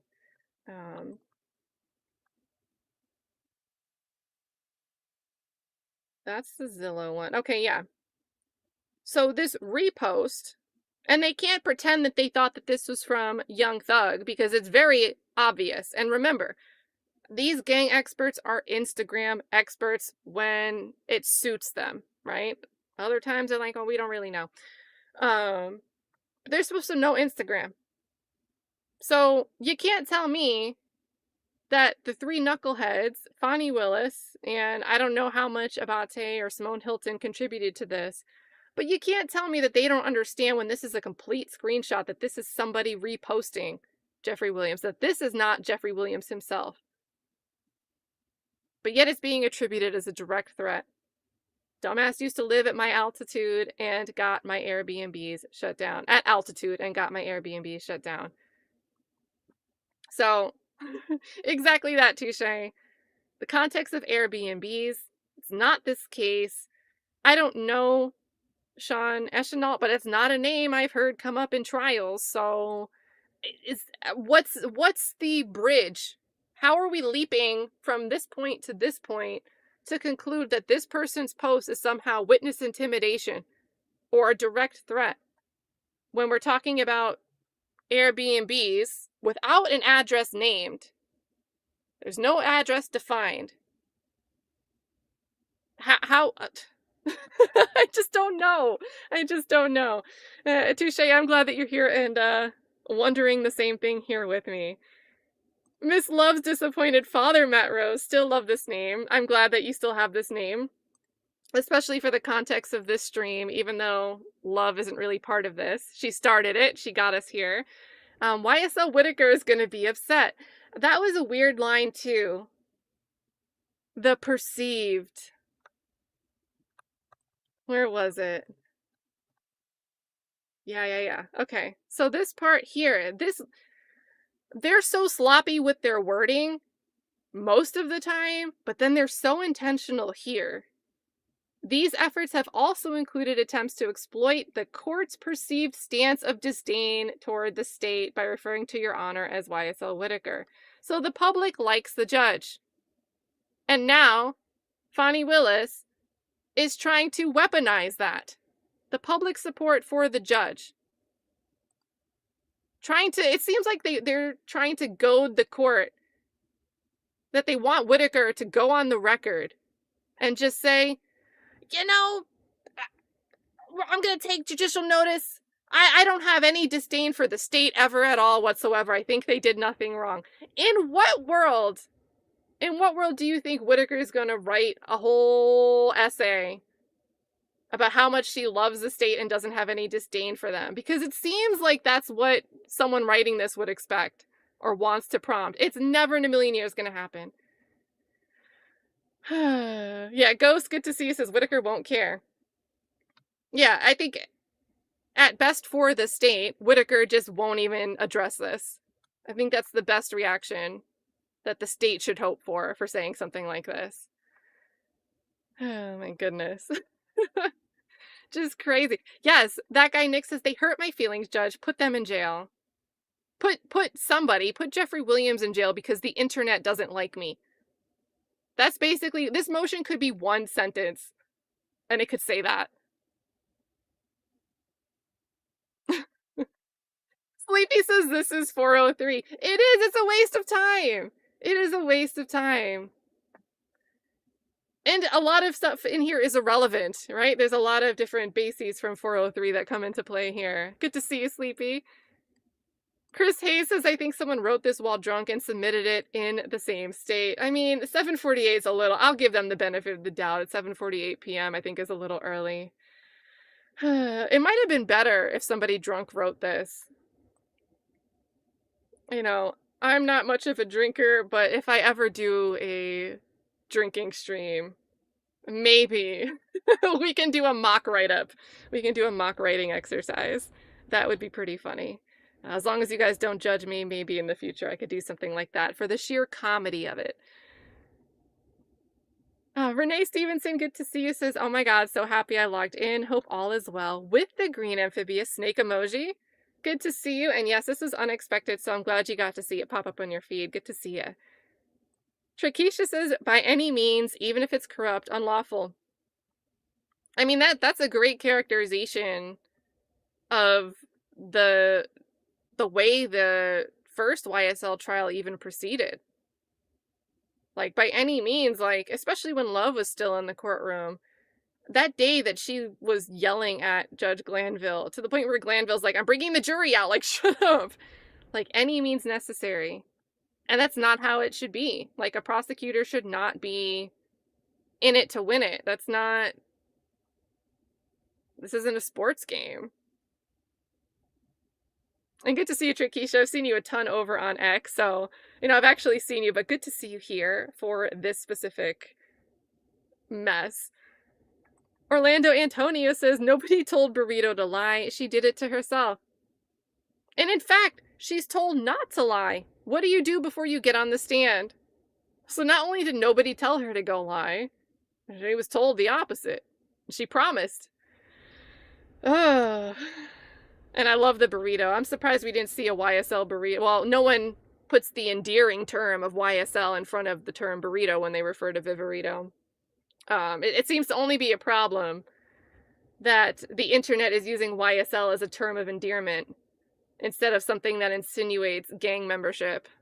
It's like they still don't realize that people can false claim and it's not an issue with YSL. But the state wants you to believe that they're a gang and they follow the gang code. And we never got to see this gang book. I think Shart was the one that kept asking for it most of all. But we never got to see the rubric for what spelled out these rules, these YSL rules. Just crazy. It's crazy. Pink Slime says, messy? The DA's office? Shocking. Oh my goodness. Crystal wants to up it a notch. She said, this chat can be drunk and stoned and write better than the Fulton County DA's office. Oh, guys, if you go and check out the Fit Lawyer ATL and Happily Angry Lawyer interview stream, it's on Fit Lawyer's channel. It's in the description. They do talk about Nichols a little bit, Quamarvius Nichols. He got in a jail fight, so he's facing charges stemming from that. What else is new, right? Lock people up, keep them held up, and then charge them for what goes on while they're locked up. So we'll see. But he has a million different names.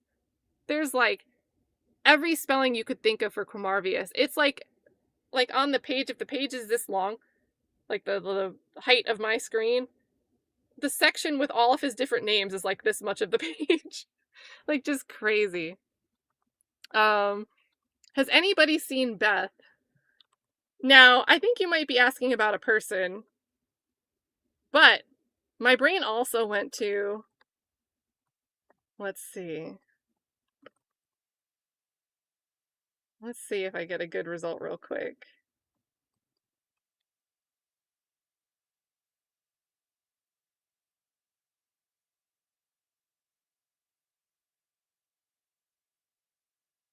Why am I getting a bunch of different... Anyway, in short, Fulton County has robot dog Beth that's supposed to help patrol the streets and promote community safety. A robot dog named Beth. And in the articles about it, they specifically said in the Cleveland Avenue area, of course. So, a hot mess. Okay, no, I think you are talking about that, Beth. Beth is the robot version of Chloe, the dog. Biz TV, good to see you. Hope you are doing well. Got to catch up with you a little bit about the Tony Busby stuff. That's been a separate time. We've talked a lot about prosecutors and funky business. Tony Busby representing a lot of Jane and John Does. Had like 7 cases where judges are taking issue with him, or specifically, I guess, his client's desire to file anonymously. And, you know, it's not like there aren't cases where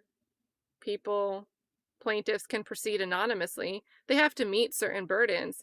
But I do feel like because of Tony Busby, some issues going on with the way he pursues filings and, you know, things he does with the court when he's not following proper procedures to make sure he can actually submit filings to a court.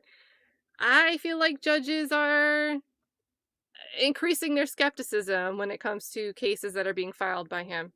So, hot mess. Caught up with Biz on that. It's great to see you over here for some YSL stuff. This is crazy. This is crazy all around. Let's see, Leo Senpei, yep, happy to see Queen Slime, but the circumstances, like... And it's honestly worse than I would have thought it could be. Like, when I saw the news break, my first thought was, oh, here we go. Here we go again. It's gonna be some mess. And then somehow, even though the bar was already low for me, I get over here and it's just like, oh my god. Oh, just a hot mess. But it is seriously good to see you, Leo. Hope you are doing well. Chloe says Viverito missed her calling. She should be working for ICE. No, she would melt because she spends all that time outside in the bushes. I don't really know. Viverito on one hand will say she's always out in the bushes. She's out. That's how she built up her knowledge. But then she's always listening to hours and hours of calls. So is she like out in the field, in the bushes with like contraptions where she can listen to multiple calls at once? Like, she's always doing everything at the same time. She's so good at everything. Miss Love, yes. So if you guys haven't caught on this, Miss Love Disappointed Father with a reminder here that recently Fonnie and Wade were out on vacation. They were photographed at an airport. So they're vacationing together. And what I thought was interesting timing is, you know, we've got Fit Lawyer and Jim R. They're trying to get some motion things moving forward with Mounk Tounk's case. And it seems like the response is a little bit slow, lackluster from the DA's office. So we've got Fonnie on vacation. I always said Love never seems to want to do the work, do the homework. You guys remember during the YSL trial, you know, there'd be like homework assignments and we would look, did she file it? Did she file it? Nope, nope, nope. 9 times out of 10, whatever she was supposed to file by like the end of business day, it'd be midnight and nothing came through yet from Love. So it's my opinion that Love just doesn't seem to do work outside of court, to the point where Whitaker was like, you guys didn't do enough work. We're going to end court today, but you guys are going to stay in the courtroom and get work done. This isn't a free half day for you guys. You guys are going to stay here and work so you actually get it done. Like, Whitaker picked up on it and knew how to force the work to get done. Just crazy. Were they sharing suitcases? Were they sharing suitcases? A hot mess. A hot mess. Work in Progress says Courtney Clenny is Sarah Boone without the letters. Yeah, so Sarah Boone, representing herself pro se, was filing a ton of letters. And for what it's worth, I thought they were interesting. It didn't really make me like believe her defense, her letters. But I thought it was interesting to see the way anytime there's a pro se litigant, and honestly, a lot of times when you see handwritten notes, I feel kind of bad seeing that because that's somebody typically post conviction trying to fight for an appeal and they don't have representation to fight the fight. So they're writing on like loose leaf paper and sending it in that way, which is just sad to think about. Especially when, you know, more and more it seems like can't trust a conviction. We can't just trust that because somebody's in prison, they did the thing that they were accused of and they're just doing the time that they deserve to do. There's so many wrongful conviction stories that just seem to be popping up. But yeah, with Sarah Boone, I thought it was interesting, her letters. I didn't quite feel so sympathetic towards them, to be honest, though. But Courtney Clenny, both relying on that battered spouse defense, both Florida cases, a lot of similarities there for sure.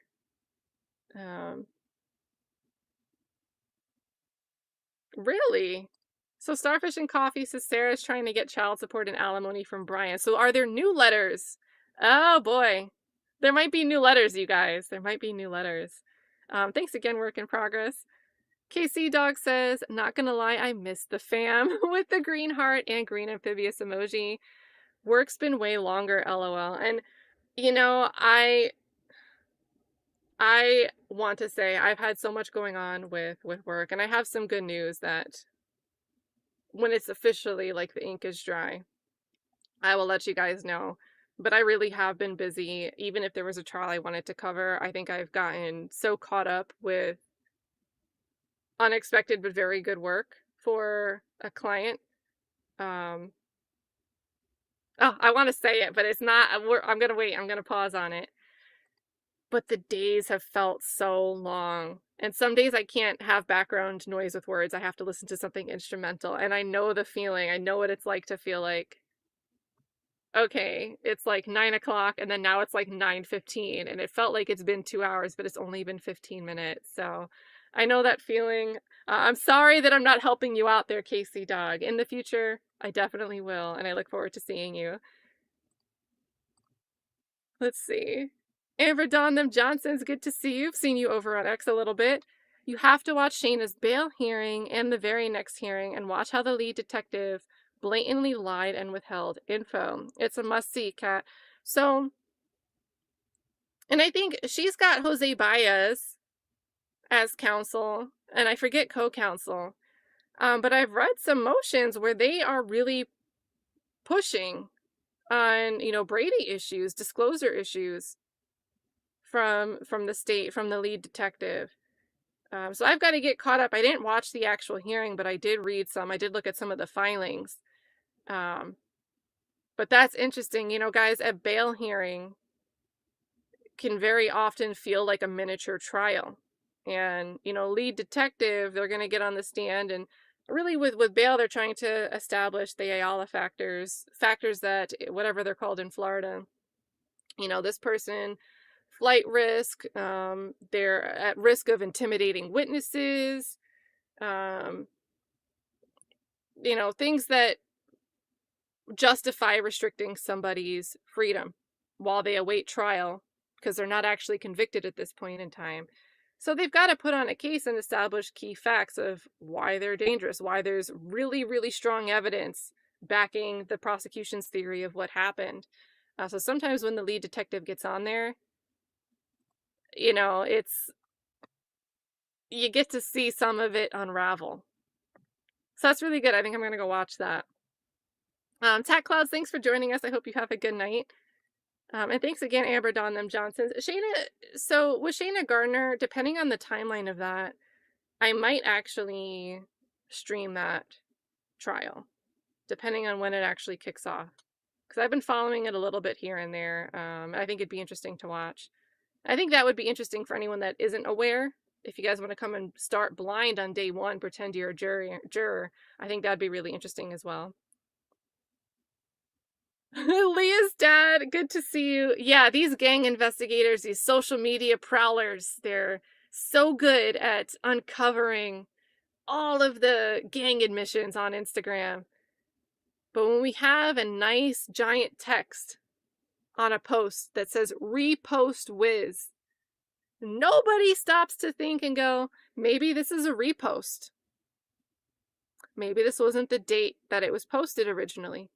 Maybe this wasn't the original way it was posted. Just ignore the big flashing lights that say repost right on at the screenshot. Good to see you, Lee's dad. And heck yeah, can't forget about the Repost Whiz app. And Curious Coco says, please pick a new trial. We miss you so much. Yeah, I think depending on Sheena Gardner timeline, maybe that will be one. And again, definitely Courtney Clenny. I will try to cover any like hearings in the meantime. We can go live and do a hearing watch. Again, you know, any arguments relating to a deposition for a prosecutor, that's always going to be interesting. So depending on how much is available to the public, I don't necessarily know. The scope has been narrowed, so the defense can't just go in there during this deposition and, you know, ask this guy any question about anything for like 8 hours straight. It's going to be narrow in scope of questions, and also limited in time. But anything that is reported on or accessible, we can go over and we can cover, because it's always interesting to watch a prosecutor in the hot seat. I mean, think about how badly we wanted Love to have to take the stand and testify about what happened on the record about the ex parte, the first ex parte, because we didn't know about the second one yet. Like, always good stuff there. So okay, and Touche is shouting out Tanika's 2 cents. And that is completely new to me. So I'm about to subscribe, and I'm going to pull the link and drop it. She has a very great voice. She has a very great voice, so I already approve. And I trust Touche to vouch, so let's see. Tanika. There is a link to Tanika 2 cents here in the chat, and Touche says she is covering the Sarah Boone stuff, all the new Sarah Boone stuff. So I will be diving into that. And yes, I see a bunch. So we've got the Donald Adelson trial, some Sarah Boone stuff, all pretty recent. So this is going to be a good time. Thank you, Touche. Love that. Sarah Boone. Let's see.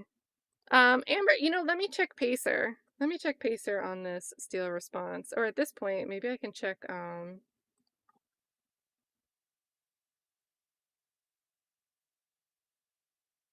be honest, I always use the Odyssey portal and Research Georgia for filings in the YSL case. I never really... Oh, wait. So, Amber, okay, it wasn't a filing. I went right with this, even though the chat walked me through this earlier. I went right back in time, forgot the new information I acquired. There wasn't a Steele response filing. It was the quote in the news article. So, but next time I will check Pacer as well. I will do that. So my bad, getting to this one late here. Chloe Albert's Revenge says, if you don't want people to talk about you, maybe don't maliciously prosecute a famous person. Or better yet, just stop being shady. And I've got to, you know, this is kind of, let's talk about Karen Reed. I mean, Beverly Canoni, Judge Beverly, the Commonwealth attorneys, they're getting criticized. Some of the, like, Proctor's getting criticized. Is it unjust to criticize Proctor because he's a witness in a trial? No. If he has credibility issues, and, you know, he separate from the Karen Reed case, you know, he's fired from his job, lost his position, and there's been findings made that he was, like, drinking on the job. And is the logic that because he was a witness in a trial, the public can't speak on him? It's just a ludicrous proposition. But yeah, if you don't want people to talk about you, you know, do your job well. Do your job well. And if you're going to do your job poorly, if you're doing that job poorly in a televised trial, which I think all trials should be televised, and you're doing it against a public figure where people are going to be interested in tuning in and watching those trial streams, maybe that's one of the better reasons, even if you're normally a bad prosecutor, maybe you should tighten up a little bit for that type of trial if you don't want the reactions, if you don't want the lashback. But they'll just blame somebody else instead of taking accountability or doing their job better, listening to the criticism and taking it to heart. They'll just, nope. Destined to be, good to see you. I've run into you around in different chats, and a lot, actually. I think, like, AV, speaking of the Karen Reed trial, AV to the 7th Power recently did an interview with Turtle Boy. And I think if you're unfamiliar, Turtle Boy is a key figure to people that have been following the Karen Reed trial. If you're new to it, a great place to get acquainted with the who of Turtle Boy. AV to the 7th Power did an interview with him recently. And I think appropriately for her audience that might not be following Turtle Boy on Twitter as much to know all of the backstory, they did a top-level summary of Turtle Boy's role, covering, like, really uncovering and bringing attention to the Karen Reed trial before people were really tuning in and looking at it with a magnifying glass. So that's a great one to go and check out as well. But yeah, I think I saw you over in that stream and the Fit Lawyer and Jim stream. So it's been great to run into you in all different places, destined to be. Glad that you're here with us. Touche, I'm going backwards here, says, I've missed you, Kat, in chat. Thank you. It's good to see you. Chloe says, what is Detective Burrito so mad about? It's not like they dox her in a Signal chat. People got bigger problems. She should get over herself. That's the thing, like, where is this mystery when this falls apart? That, you know, where are these actual threats? You know, their sighting was publicly available and it's not getting us there. So are they going to end up implying at a revocation hearing that worse shenanigans are going on behind the scenes, on FaceTime, in DMs? I can feel them insinuating that. So, hot mess, hot mess. Yeah, Ghost says, Trupa Practa. I've got to say it right, I've got to say it right. Let's see. Oh, Papa John! Good to see you, Papa John. Long time, gang. Missed the daily cat in chat. I know, it feels like a figment of the imagination. I mean, Rocky trial, the ASAP Rocky trial was like more than a month ago already. That's so long. It has been a really long time. So good to see you around and hope you are doing well. Let's see. Rice Street, holy moly, Rice Street out here dropping bombs. Rice Street, it's been great. I've seen, are you still in the chat, Rice Street? I feel bad if I'm not catching you. Big thank you here to Rice Street. I feel like if you were dropping these while I was looking at the split screen and I missed some rice bowls, my bad, chat. But did you guys drop a lot of rice to thank Rice Street? Make sure you're saying thank you to Rice Street if you got one of these 10 gifted memberships. He also dropped another 5, so that's 15 from Rice Street. Big thank you here. We don't have a banner going today. We just have Viverito in the bush. But if you want to get out of that bush and if you want to get out of Viverito's line of sight, get a gifted sub. Make sure you're saying thank you if somebody gets you out of there. Rice Street is looking out, freeing 15 people today. Big, big, big thank you. Stacy Zivit says, can I choose neither of them? They're both evil. So this goes back to the question of Glanville or Cannoni. So glad to hear that you're paying attention. You're watching the Karen Reed trial as well. Nobody wants, hypothetically, if you were ever on trial, nobody wants a judge like Glanville or Cannoni. Nobody wants to make that choice. Although better or for worse, I think Glanville was the winner. The people's choice, reluctantly. Chloe Albert's Revenge says, 'tis the season. I hear Hilton took a trip to New Jersey to collect cherry blossoms to make a new suit. I guess that raise fell through. Now, what's interesting is I think in the recent update status conference for YSL 2, Hilton actually asked to reschedule a date that was set kind of previously to start jury selection, and then 4th of July is going to happen in between. They want to get jury selection on the way and then come back and have people come in after the 4th of July holiday. um and I think Hilton raised an issue. She's got a conflict with the date. She's got to go to a conference, I believe. I can't remember specifically what for, but I thought of that time where they were missing and all of the scandals happening, like Kenneth Copeland, this ex parte, and the two knuckleheads, they're at like some conference celebrating their accomplishments. And it's like, yeah, that's a bit interesting on the timing there. Not really the right time to be celebrating their work as prosecutors, but okay. All right. Hot mess. Touche says, off topic, but has anyone watched any of the Monica Simontelli trial? So much cringe. So I fell off from watching that one, not intentionally. It's not like I lost interest. I just got distracted and never went back. But oh my God, opening statements were just a drag. Super drag from the prosecution.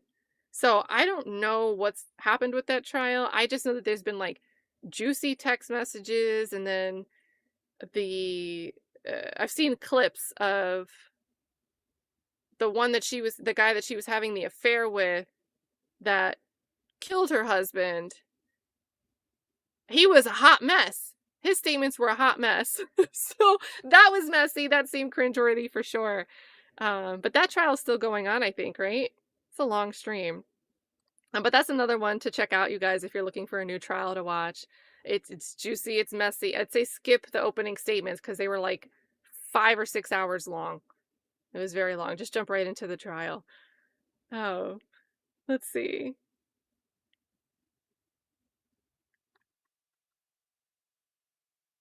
Yes. Okay, so Amber Donnham Johnson says we need eyes on this courtroom. Law and crime, get in there. Viverito on the stand and in the bushes is a crime in of itself.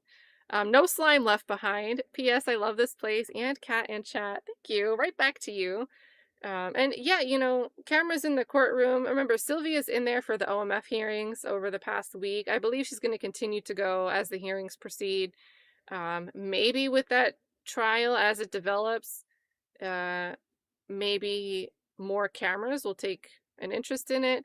As far as YSL 2, Sylvia's been going down to the courtroom and discussing those. She'll do like a stream when she gets out of the courtroom, because I think she said she didn't do the Rule 22 for camera access for that, or maybe Miles Farley. But she was there in person, and then she would jump live when she would leave the courtroom to give the quick updates on what exactly happened, when the next date is. So, when these bigger outlets, and they can't really, it would take resources to be in every courtroom, plus judges don't allow cameras in every courtroom. But sometimes when the coverage is thin, when there's only one person who's covering it, try to let people know where they can catch up on a trial that they might be interested in. It was truly a blessing with the YSL trial for it to be so accessible. And most cases are not like that. It's really difficult to find feeds. Sometimes it's difficult to get filings, even though they should be public. Some court systems are archaic and don't have anything online. You've got to do like snail mail requests or go in person and ask to view the document and like take notes. Even things that aren't necessarily under like a protective order of any kind. It's just an old way. It hasn't modernized for efficiency for public access. So anytime we can promote access to things that the public should be able to access, 100,000,000% for it. And honestly, guys, if you use X, Kathy Roussan on X with Law and Crime, she's incredibly responsive when someone asks her, like, hey, is Law and Crime going to stream this case? And it seems like Law and Crime takes into consideration what people are asking for. So make your voice heard. I think Kathy Roussan is a great person to direct those suggestions to. Amber Dawn, with you 100% here. And then let's see. Any updates here from Thugger Daily?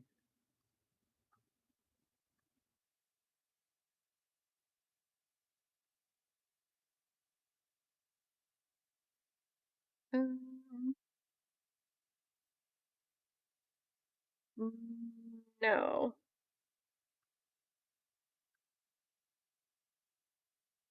I don't know. Do I still have an AJC? Okay. I still have an AJC. We can read this. So, you guys know I always shout out Joseph Papp, and once I learned who Shoddy was, shout out to him too. AJC, their articles, their coverage, they always bring in like extra details and context. So, even though we looked at an article a little bit earlier, let's do a quick read through on their article on, you know, this revocation hearing and what led up to it, because I think their writing style is a lot more thorough and detailed.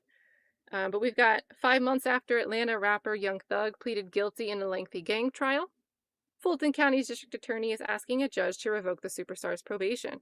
In a motion filed Wednesday night, DA Fonnie Willis said the musician, whose real name is Jeffrey Williams, engaged in conduct that directly threatens the safety of witnesses and prosecutors by posting online a photo of one of the investigators in the Young Slime Life gang trial after a judge prohibited it. Willis's office said gang investigator Marissa Viverito has been the subject of online threats after Williams reposted her photo on his X account, along with the caption, "Biggest liar in the DA office." The post was viewed more than 2 million times, along with thousands of comments which prosecutors alleged included threats to... So you see how they cite the caption of the post directly here.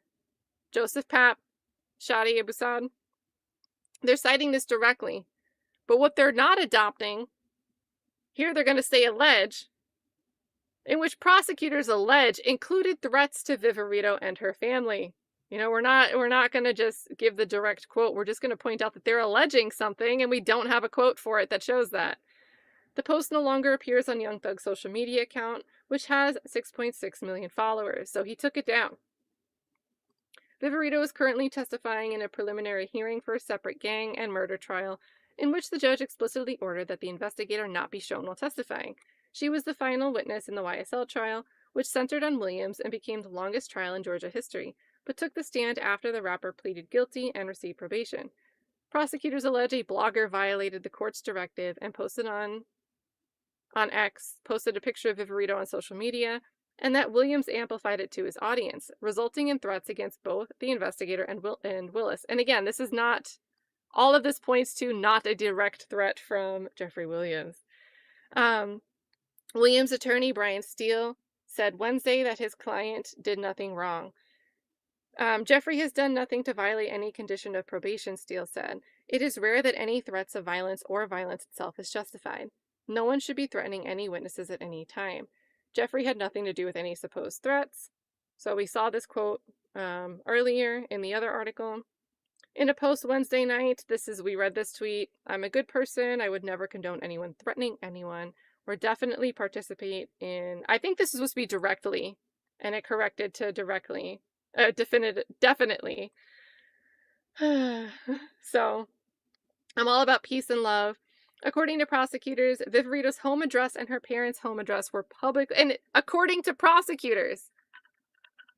So AJC, even though they're going and pulling direct tweets and just saying what somebody said, they don't have tweets to pull where somebody posted Viverito's home address. Because we have that statement in the screenshot from Sean on Instagram where it's talking about the Airbnbs.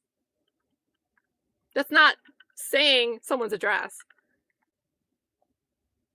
So it's just funny how, you know, as journalists, they're aware of what they can actually say and not say, because the things that the prosecution are alleging, there's nothing to directly support the claims they're making. Yeah, they quote the one with one post stating, if the hate is really real, then pull up on her mama crib. Just a mess. Then they quote the rest of the motion. They go back into the plea.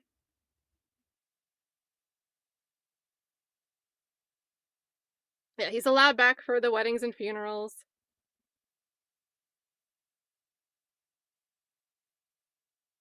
Let's see. Yeah, and this just goes over the pleas. And then here's the request about the airport. So yeah, I still don't get, in that filing, they're like, oh, you know, he's a continuing threat in the community, but he's not there. So do you mean the internet? Do you mean the internet? Just crazy. Crystal, stay safe out there. Take care. Have a good night. Stay safe. Definitely, definitely a priority. We'll miss you for the rest of this, but we're wrapping up.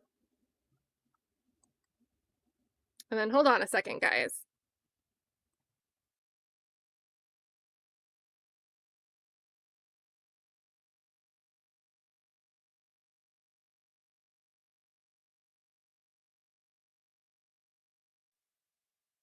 All right, my bad. I needed some water. Needed a little water there. I was thirsty. And then let's see. My bad. No, sorry. I scrolled up. I see it. Flesh of the Gods. I'm sorry I missed it. Big thank you here for gifting 5. I did miss it. But it is showing, so that's on me. Flesh of the God says I gifted 5 members. Maybe they didn't show. Just didn't want you to think I came empty-handed. Well, hold on. I'm gonna come bring you some gifts. So we're gonna do the thing. We're gonna do it big. Are you streaming tonight? It's a little late. Are you streaming tomorrow? And what are you streaming? Because I'll tune in. Usually FFS will message me like, boop, like, where are you? Flesh is live. But if you already know what you're going to cover, we can prepare now and I can be on time. I can be on time and I can bring the chat with me.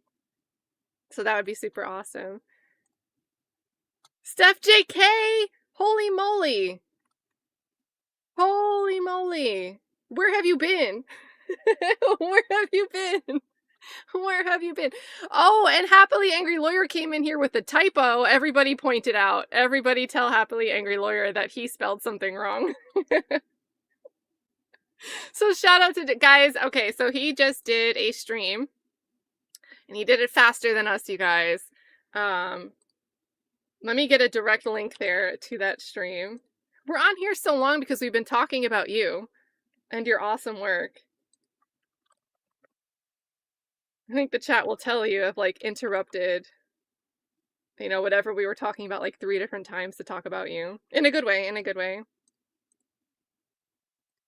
Okay, so here is a link to Happily Angry Lawyers. I can't wait to watch this. Also, make sure you hit the subscribe button when you click that link. He's almost at 1,000, so that's going to be awesome. But he just went through this revocation, and I'm sure it's going to be a great time. I'm very excited for that. But what the heck, SteffJK? Let's show all this love here to SteffJK. Everybody, super excited to see you. It has been a long time. Missing you. Very, very happy to see you. And hope you are doing well. Steph says, I'm late as hell, but I'm here. That's okay, it happens. Mary W, it's okay. We missed you too. Good to see you. Can't believe I missed this live. You know, I think if you didn't, for most of you guys that saw this live, did you see like the news break on Twitter, like Duggar Daily or Young Thug posting about it, and then did you come look on YouTube? Because I think most people, you know, if you're not on X, there's no reason to come running over to YouTube looking for, you know, a YSL stream tonight. But X was definitely very loud about this. So, Nance-a-lot. Good to see you, Nance-a-lot. Hello, Cat here. Hey to Texas Cat.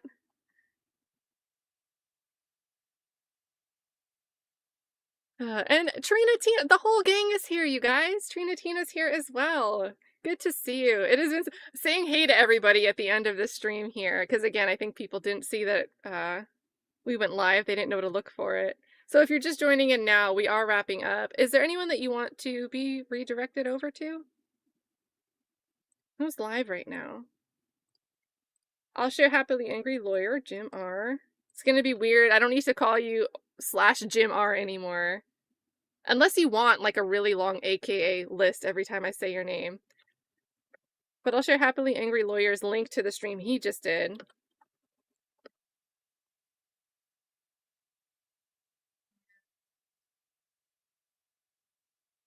Okay. Flesh of the Gods.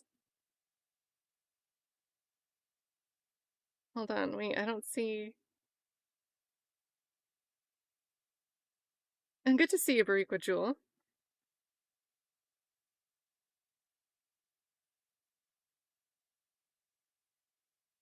Hold on, I'm finding all these posts from Flesh of the Gods that aren't telling me what time. I think I'm too far back. Let me see.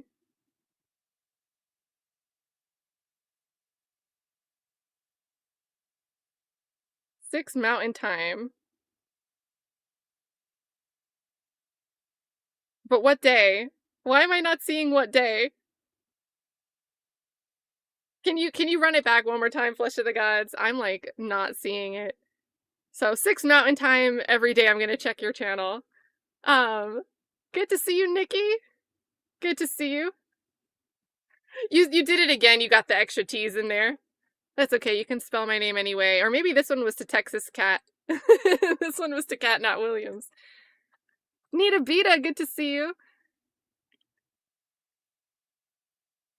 All right. Tomorrow at 9 Eastern. Okay, awesome. So that doesn't help us today, but it's worth looking forward to, and you have time to prepare so you can be there with us tomorrow. Flesh of the Gods has one of the most awesome, like, live, dynamic, interactive streams. You can, like, put love animations, like a fire-breathing dragon, but it's Adrian Love on the screen. Just crazy stuff. So you are missing out if you haven't checked it out. That will be tomorrow at 9 p.m. Eastern. Thanks for coaxing my ego and using my time zone so I don't get lost and have to do time zone math on stream, because I would give you guys the wrong time. Oh, goodness. Yeah, so Shay, yeah, live this late, usually only if I'm on a panel at another stream. No, ASAP Slime, so I am seeing this one. I feel like I always see these messages. Everyone's like, did you miss my other message? And it's a yes, but I see the one where they say I missed the other message. So ASAP Slime, good to see you. Haven't really seen, I haven't seen you in other chats. I've really only seen you here, so glad you popped in. Good to see you and hope you're doing well. Nana Banana, good to see you as well, with the good night and the bananas. And Jazzy T in here saying flush the goat. Heck yeah, 1000%. I didn't really see a suggestion for anyone that's live today, so I'm gonna pick a random. It won't be completely random, it'll be as close as we can get to being on theme. Ryan Hall, y'all, is live, and that's reminding me, hope Crystal's safe. If anyone else is in the chat dealing with bad weather, like, some of that stuff's been crazy lately. Hope everybody's safe.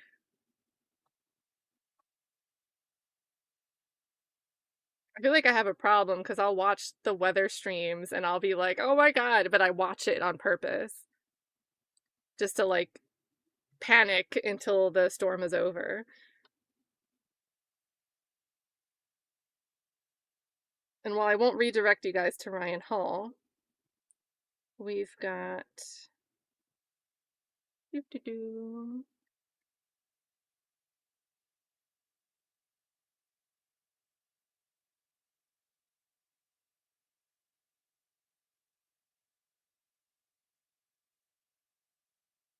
Okay, so potentially criminals live talking about trendy arugula? What? Valhalla Awaits has a live baby goat cam. PM Entertainment TV is talking about Kendrick Lamar. I think there was an update. Maybe she's talking about the Kendrick Lamar update with the UMG, the Drake lawsuit. Lots of weather stuff. Lots of weather stuff. That's what YouTube's suggesting for me. It's giving me like 6 videos and 4 of them are bad weather. So ASAP Slime says I'm just a K&W slime. That's what's up. You are welcome here. OF is live? You guys want to do baby goats? Set it to be. Who's OF, FFS? I did just pick the baby goat cam. I just picked the baby goats. Who's F? Who's OF? Because shout out to them if we should be recommending them. Oh boy, this is a troll recommendation? I don't know. I don't know. Maybe I'm not going to vouch. I don't know. I don't know for sure what we're talking about. Oh, Amber Donham Johnson's. This is not live right now, but said watch everything Karen Read with attorney Melanie Little. So she is honestly like, she'll go live. Like if you guys like the filings, she'll cover the trial, the televised stuff as well. I know a lot of you guys found this channel because you like the filings and the documents. Melanie Little also reads through all of the filings. So if you're interested in Karen Read and you like the filings, the paperwork, Melanie Little is a great one to follow. And I have her link.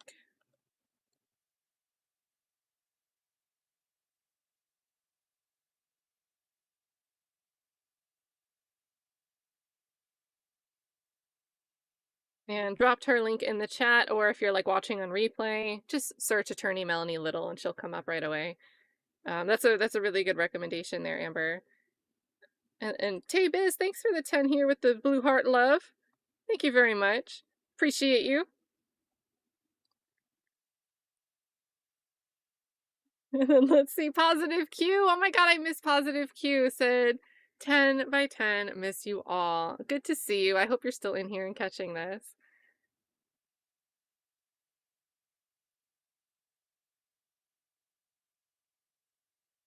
Let's see. Oh, okay. Well, FFS got me with the troll. I can't redirect from YouTube to there anyway, so it was a poor suggestion logistically. But there we go. Now I get it. Now I get it. Ah, Adventurin, good to see you. I've been running into you in other chats. You had... Where did I just see you? Your commentary was great through the whole chat. I don't remember whose stream it was. But it was recent. And you had great commentary the whole stream. So it was good to see you over there. My brain is frying out on me here. Guys, we're going to redirect over to Valhalla Awaits. As far as next time I go live, I don't have a definitive schedule to go live, but if something happens with this revocation, you'll see me pop up. We'll just go live whenever I see it. And if we do get a stream for the next update for YSL 2, we'll go live for that. It wasn't really much camera interest on that the last one, so I don't know if we'll get cameras in before trial actually starts. But let's see. Oh, and then I'm seeing this too. I keep scrolling back up. Amber Dawn, sorry I missed this, dumbness. If DA gets him revoked, maybe the DA is thinking it will affect the possible jury pool in their favor. Another move to add to their checkers game. And, you know, this is just so ridiculous to me because I feel like the state thinks everybody out there buys the argument at face value that everything that they're doing is not only intended to, but also actually succeeding in, you know, this initiative to clean up crime, reduce the murders, make the community safer. And it just seems like if for whatever reason the jury was able to find out about this plea and was aware that it was over the particular screenshots that we saw from other people speaking on social media, personally, I would feel like you're playing in my face. Why are you putting so much effort into what somebody's saying in a tweet that probably doesn't even live in this county? But people that have actually physically been harmed, their case hasn't started yet. Their trial hasn't started yet. There was some statistic, and I don't know it off the top of my head, but Fani was doing a press conference in like 2023, maybe the end of 2022, where she was complaining about the number of unindicted murder cases. And yet you're here focused on writing this motion against Jeffrey Williams. You want the court to take some type of action against Jeffrey Williams, but everything you're citing in the document is someone on social media saying something. I think that this would just like backfire, and they'll be shocked when it backfires.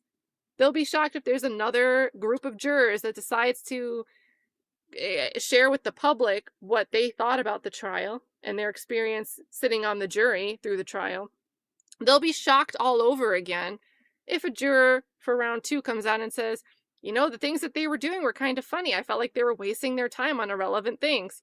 They're going to be shocked all over again. And it's not going to click that the first jury in trial 1 tried to tell you what you were doing wrong and you just didn't want to listen. So just a hot mess. Hot mess. I see everyone saying they're going to be at Flesh of the Gods tomorrow, so telling you it's going to be a good time. Going to be a good time. OG Cappy's here. Good to see ya. Let's see. ASAP Slime says, oh, officially the Melly DA got fired? Again, that's a Florida case. Hot mess in Florida when it comes to these prosecution teams.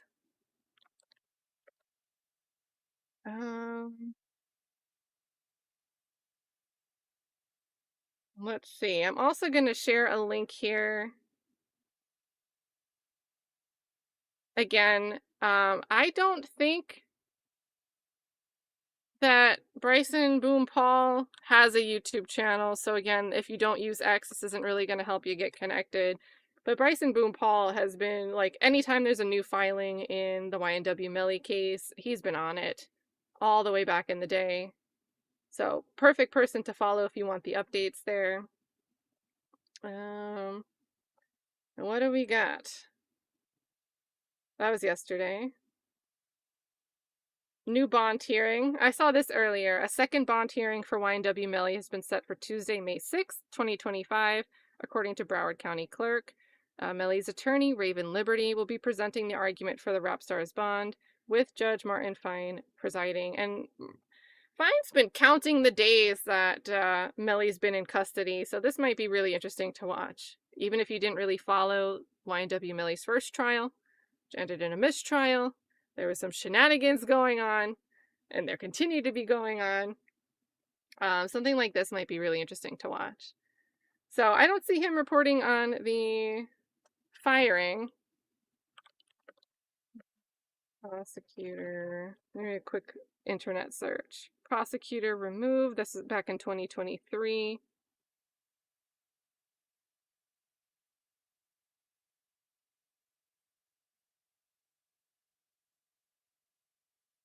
Yeah, I don't see a recent update.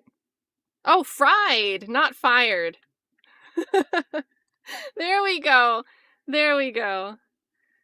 There we go. So that makes sense. Fried, not... So, but I can imagine, was the judge ripping the DA for the length of time that this is taking to play out? Or any other number of issues? You know, so recently, we just heard the name Raven Liberty. That's one of YNW Melly's attorneys.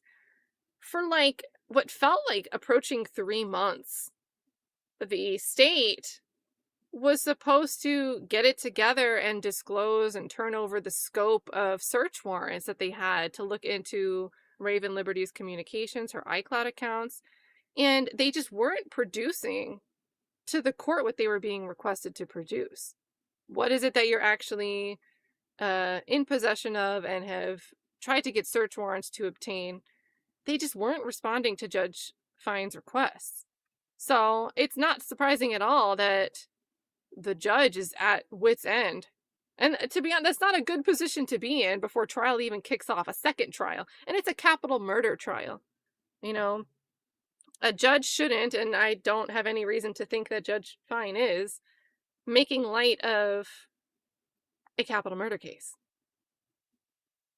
And the prosecution just seems to be putzing around like they will never face consequences for doing their job horribly. So... No, he said fried. I read it as fired. Okay, so Cuff Boys has it up. So, and that's great because that'll be a recap. I can actually catch that. That's going to be our last thing that we link over. Let's see. Videos, Cuff Boys. He also has one on the revocation here, so you can get a 2-for-1 tonight. Let's see. Yeah, here we go. So I'm linking you to Cuffboy's video titled YNW Melly Prosecutors Get Called Out by Judge in Court. So that's going to be a good one. I'm going to watch that as soon as I'm going to check out the baby goats for a little bit. And then got denied more. Yeah, I love that. I love when a judge rips a prosecutor a new one. I just love it. I just love it. When a defense attorney gets ripped, I feel kind of bad because it's the defendant's freedom that's at stake. And if your attorney sucks, sometimes the defendant's like SOL because of that. So I can feel bad when a defense attorney gets yelled at, even if maybe the defense attorney in a bubble deserves it. I don't like that carries over to the defendant, right? But when it's the prosecutor, they do something wrong, have at it. Have all the way at it. Sapphire Ridge News, good to see you. Hold on, Sapphire Ridge News, tell the chat about the koi fish. We've got one more channel we're going to shout out. You guys know Sapphire Ridge News covers all things. I don't really get too much into politics. I don't follow enough to be able to talk about it. But all the major happenings with politics, Sapphire Ridge News is on it. He also has a new channel if you guys are into koi fish. Super relaxing. It's a koi fish pond stream. Let me see if I can pull it up. And I love koi fish. A couple years ago, I stumbled into a Reddit. And it was like, a Reddit I have no business being in. It's like, for like wealthy people that need to figure out what to do with their time and money. And there was a post about alternative investments. And one of the suggestions that someone made for something you can put your money into as a store of value was koi fish. So I started going down this rabbit hole where like koi fish can sell for like tens and hundreds of thousands of dollars. There's even been one koi fish that sold for like over $1 million. And I was just like, what? It was like a whole new world to me. But Sapphire Ridge News. Hold on, we'll get you. I can't find the koi channel.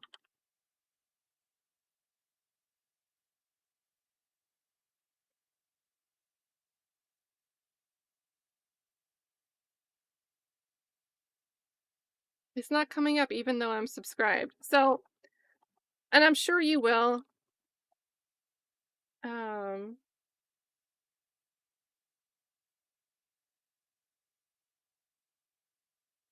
Sorry I can't link to your most recent koi fish stream. I don't know why it's coming up, but the solution here is to follow Sapphire Ridge.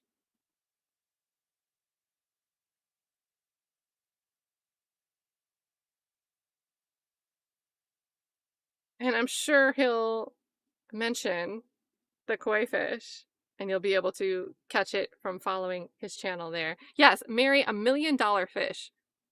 Like, my mind was blown. My mind was blown.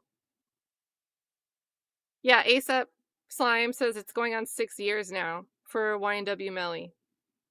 Like, just crazy. And what's interesting about his case is, I believe when his trial started, like right after his indictment, the legislation in Florida changed where the threshold, with capital cases, with death penalty cases, there's a guilt phase, did they do the thing? And then there's a sentencing phase. And typically sentencing is left up to the judge. But when it comes to capital murder, when someone's facing chance that they could be put to death, that the jury could determine, do they think, certain factors were met. And they'll get to hear the parties get to put on a case. The prosecution will want to show aggravating factors. And the defense will try, if they can, try to show the jury and present to the jury, argue that there are mitigating factors. Things like, maybe mental health breakdown caused somebody to do this, but they're no longer a danger to society. Or they can be rehabilitated. Things that would mitigate, the need to put someone to death. Right? So it's like a little separate section of the trial. And in Florida, the threshold that the jury, they don't need to be unanimously, all 12 of them saying, yep, we think that the the prosecution's made the case for aggravating factors that, you know, rise to the level of warranting capital punishment. We don't think that there's mitigating factors. We think that they act with a depraved mind, all of these other things. All 12 jurors don't need to agree together. All of these things were met. The threshold is 8 of 12. So 2/3. And if they meet that threshold, then the judge can now decide to sentence that person to death. So much lower threshold there because of that change, and that's something that YSL is at risk of. And speaking of confidence, his first trial ended in a mistrial. It's taking 6 years to get this to play out. We've got issues approaching the second trial. It's a really scary prospect that the threshold is only 8 of 12 as a level of confidence when it comes to a case that ended in a mistrial the first time around. So I really don't like that. It's not something that I'm not a fan of that. Yeah, and it's just crazy, Adventureman. We hear all of this, you know. I don't think wrongful convictions are anything new, but I think there's better efforts now more than ever, and better, you know, it's always a feel-good story. It's easy to make a news story, and I think it's for a good reason.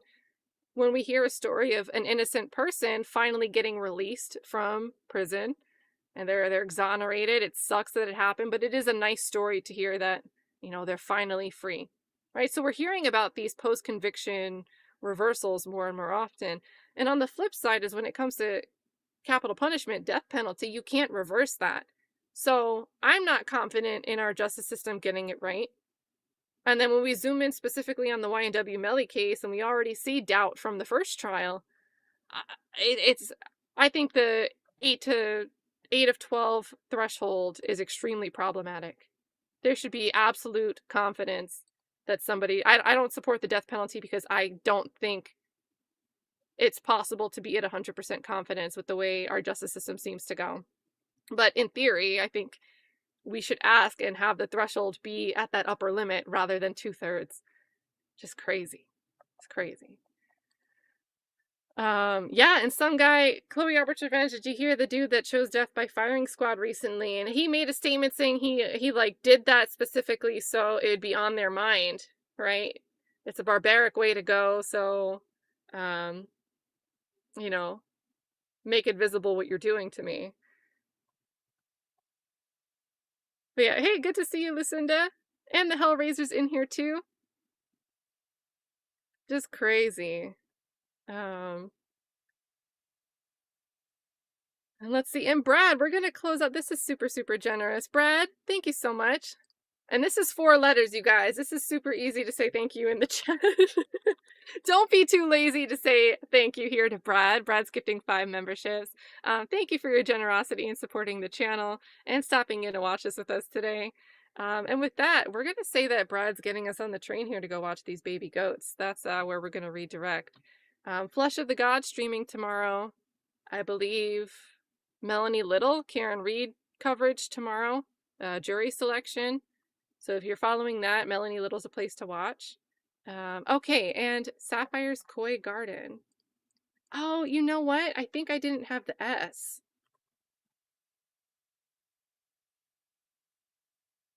I didn't give you the possessive S there. Heck yeah, I'm gonna link you. I was working this weekend. You know I need instrumentals. I've been watching the koi fish ponds.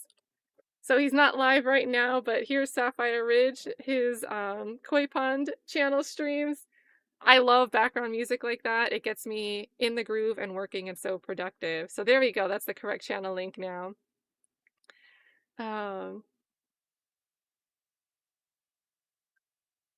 No! Adventuring Miss Marcellus? That turned my stomach in 2016, 2017 watching that play out, and then to see it play out again when a prosecutor is asking to take the death penalty off the table. That was awful. That was horrible. And again, another case based around the testimony of jailhouse witnesses that had their own, they were facing warrants or extra time, and they were cash rewards. Just crazy. So, holy moly, that's crazy to hear. I can't imagine. I felt heartbroken, as like I have no connection. I can't imagine the work that you do. Seeing that happen to my client, I'd be devastated. But the work that you do is incredibly amazing. I'm sorry that that ended the way that it did. That one really pissed me off. So I think we need baby goats now, you guys. Yeah, the Marcellus, that case, just terrible. So just crazy. Yeah, we definitely need baby goats, guys. Thanks for tuning in through the laughs and the tough conversations here. We'll meet again on live soon, but until then, hope to see you guys in somebody else's chat somewhere. Take care, everybody. Oh, this is, you know, anything that you want to share or raise awareness to, I do believe it didn't help, obviously, but in 2017, you know, I feel like the public pressure made a difference. Again, that was a short term, it didn't fix things permanently. But there's anything that we can do to, like, cry on social media, this concerted effort, you know, anything that we can do that won't be something that a prosecutor is going to say you're making some concerted effort online to criticize them. Anything that we can do to help raise awareness, you let me know. Because that case really pissed me off. So appreciate you, Adventurin. Again, you're always so insightful in other chats, and thank you for sharing that here. Guys, we are going to do Happy Goat stream. You guys all take care. Hope everyone's doing well. And see you next time, hopefully for better news. Take care, guys.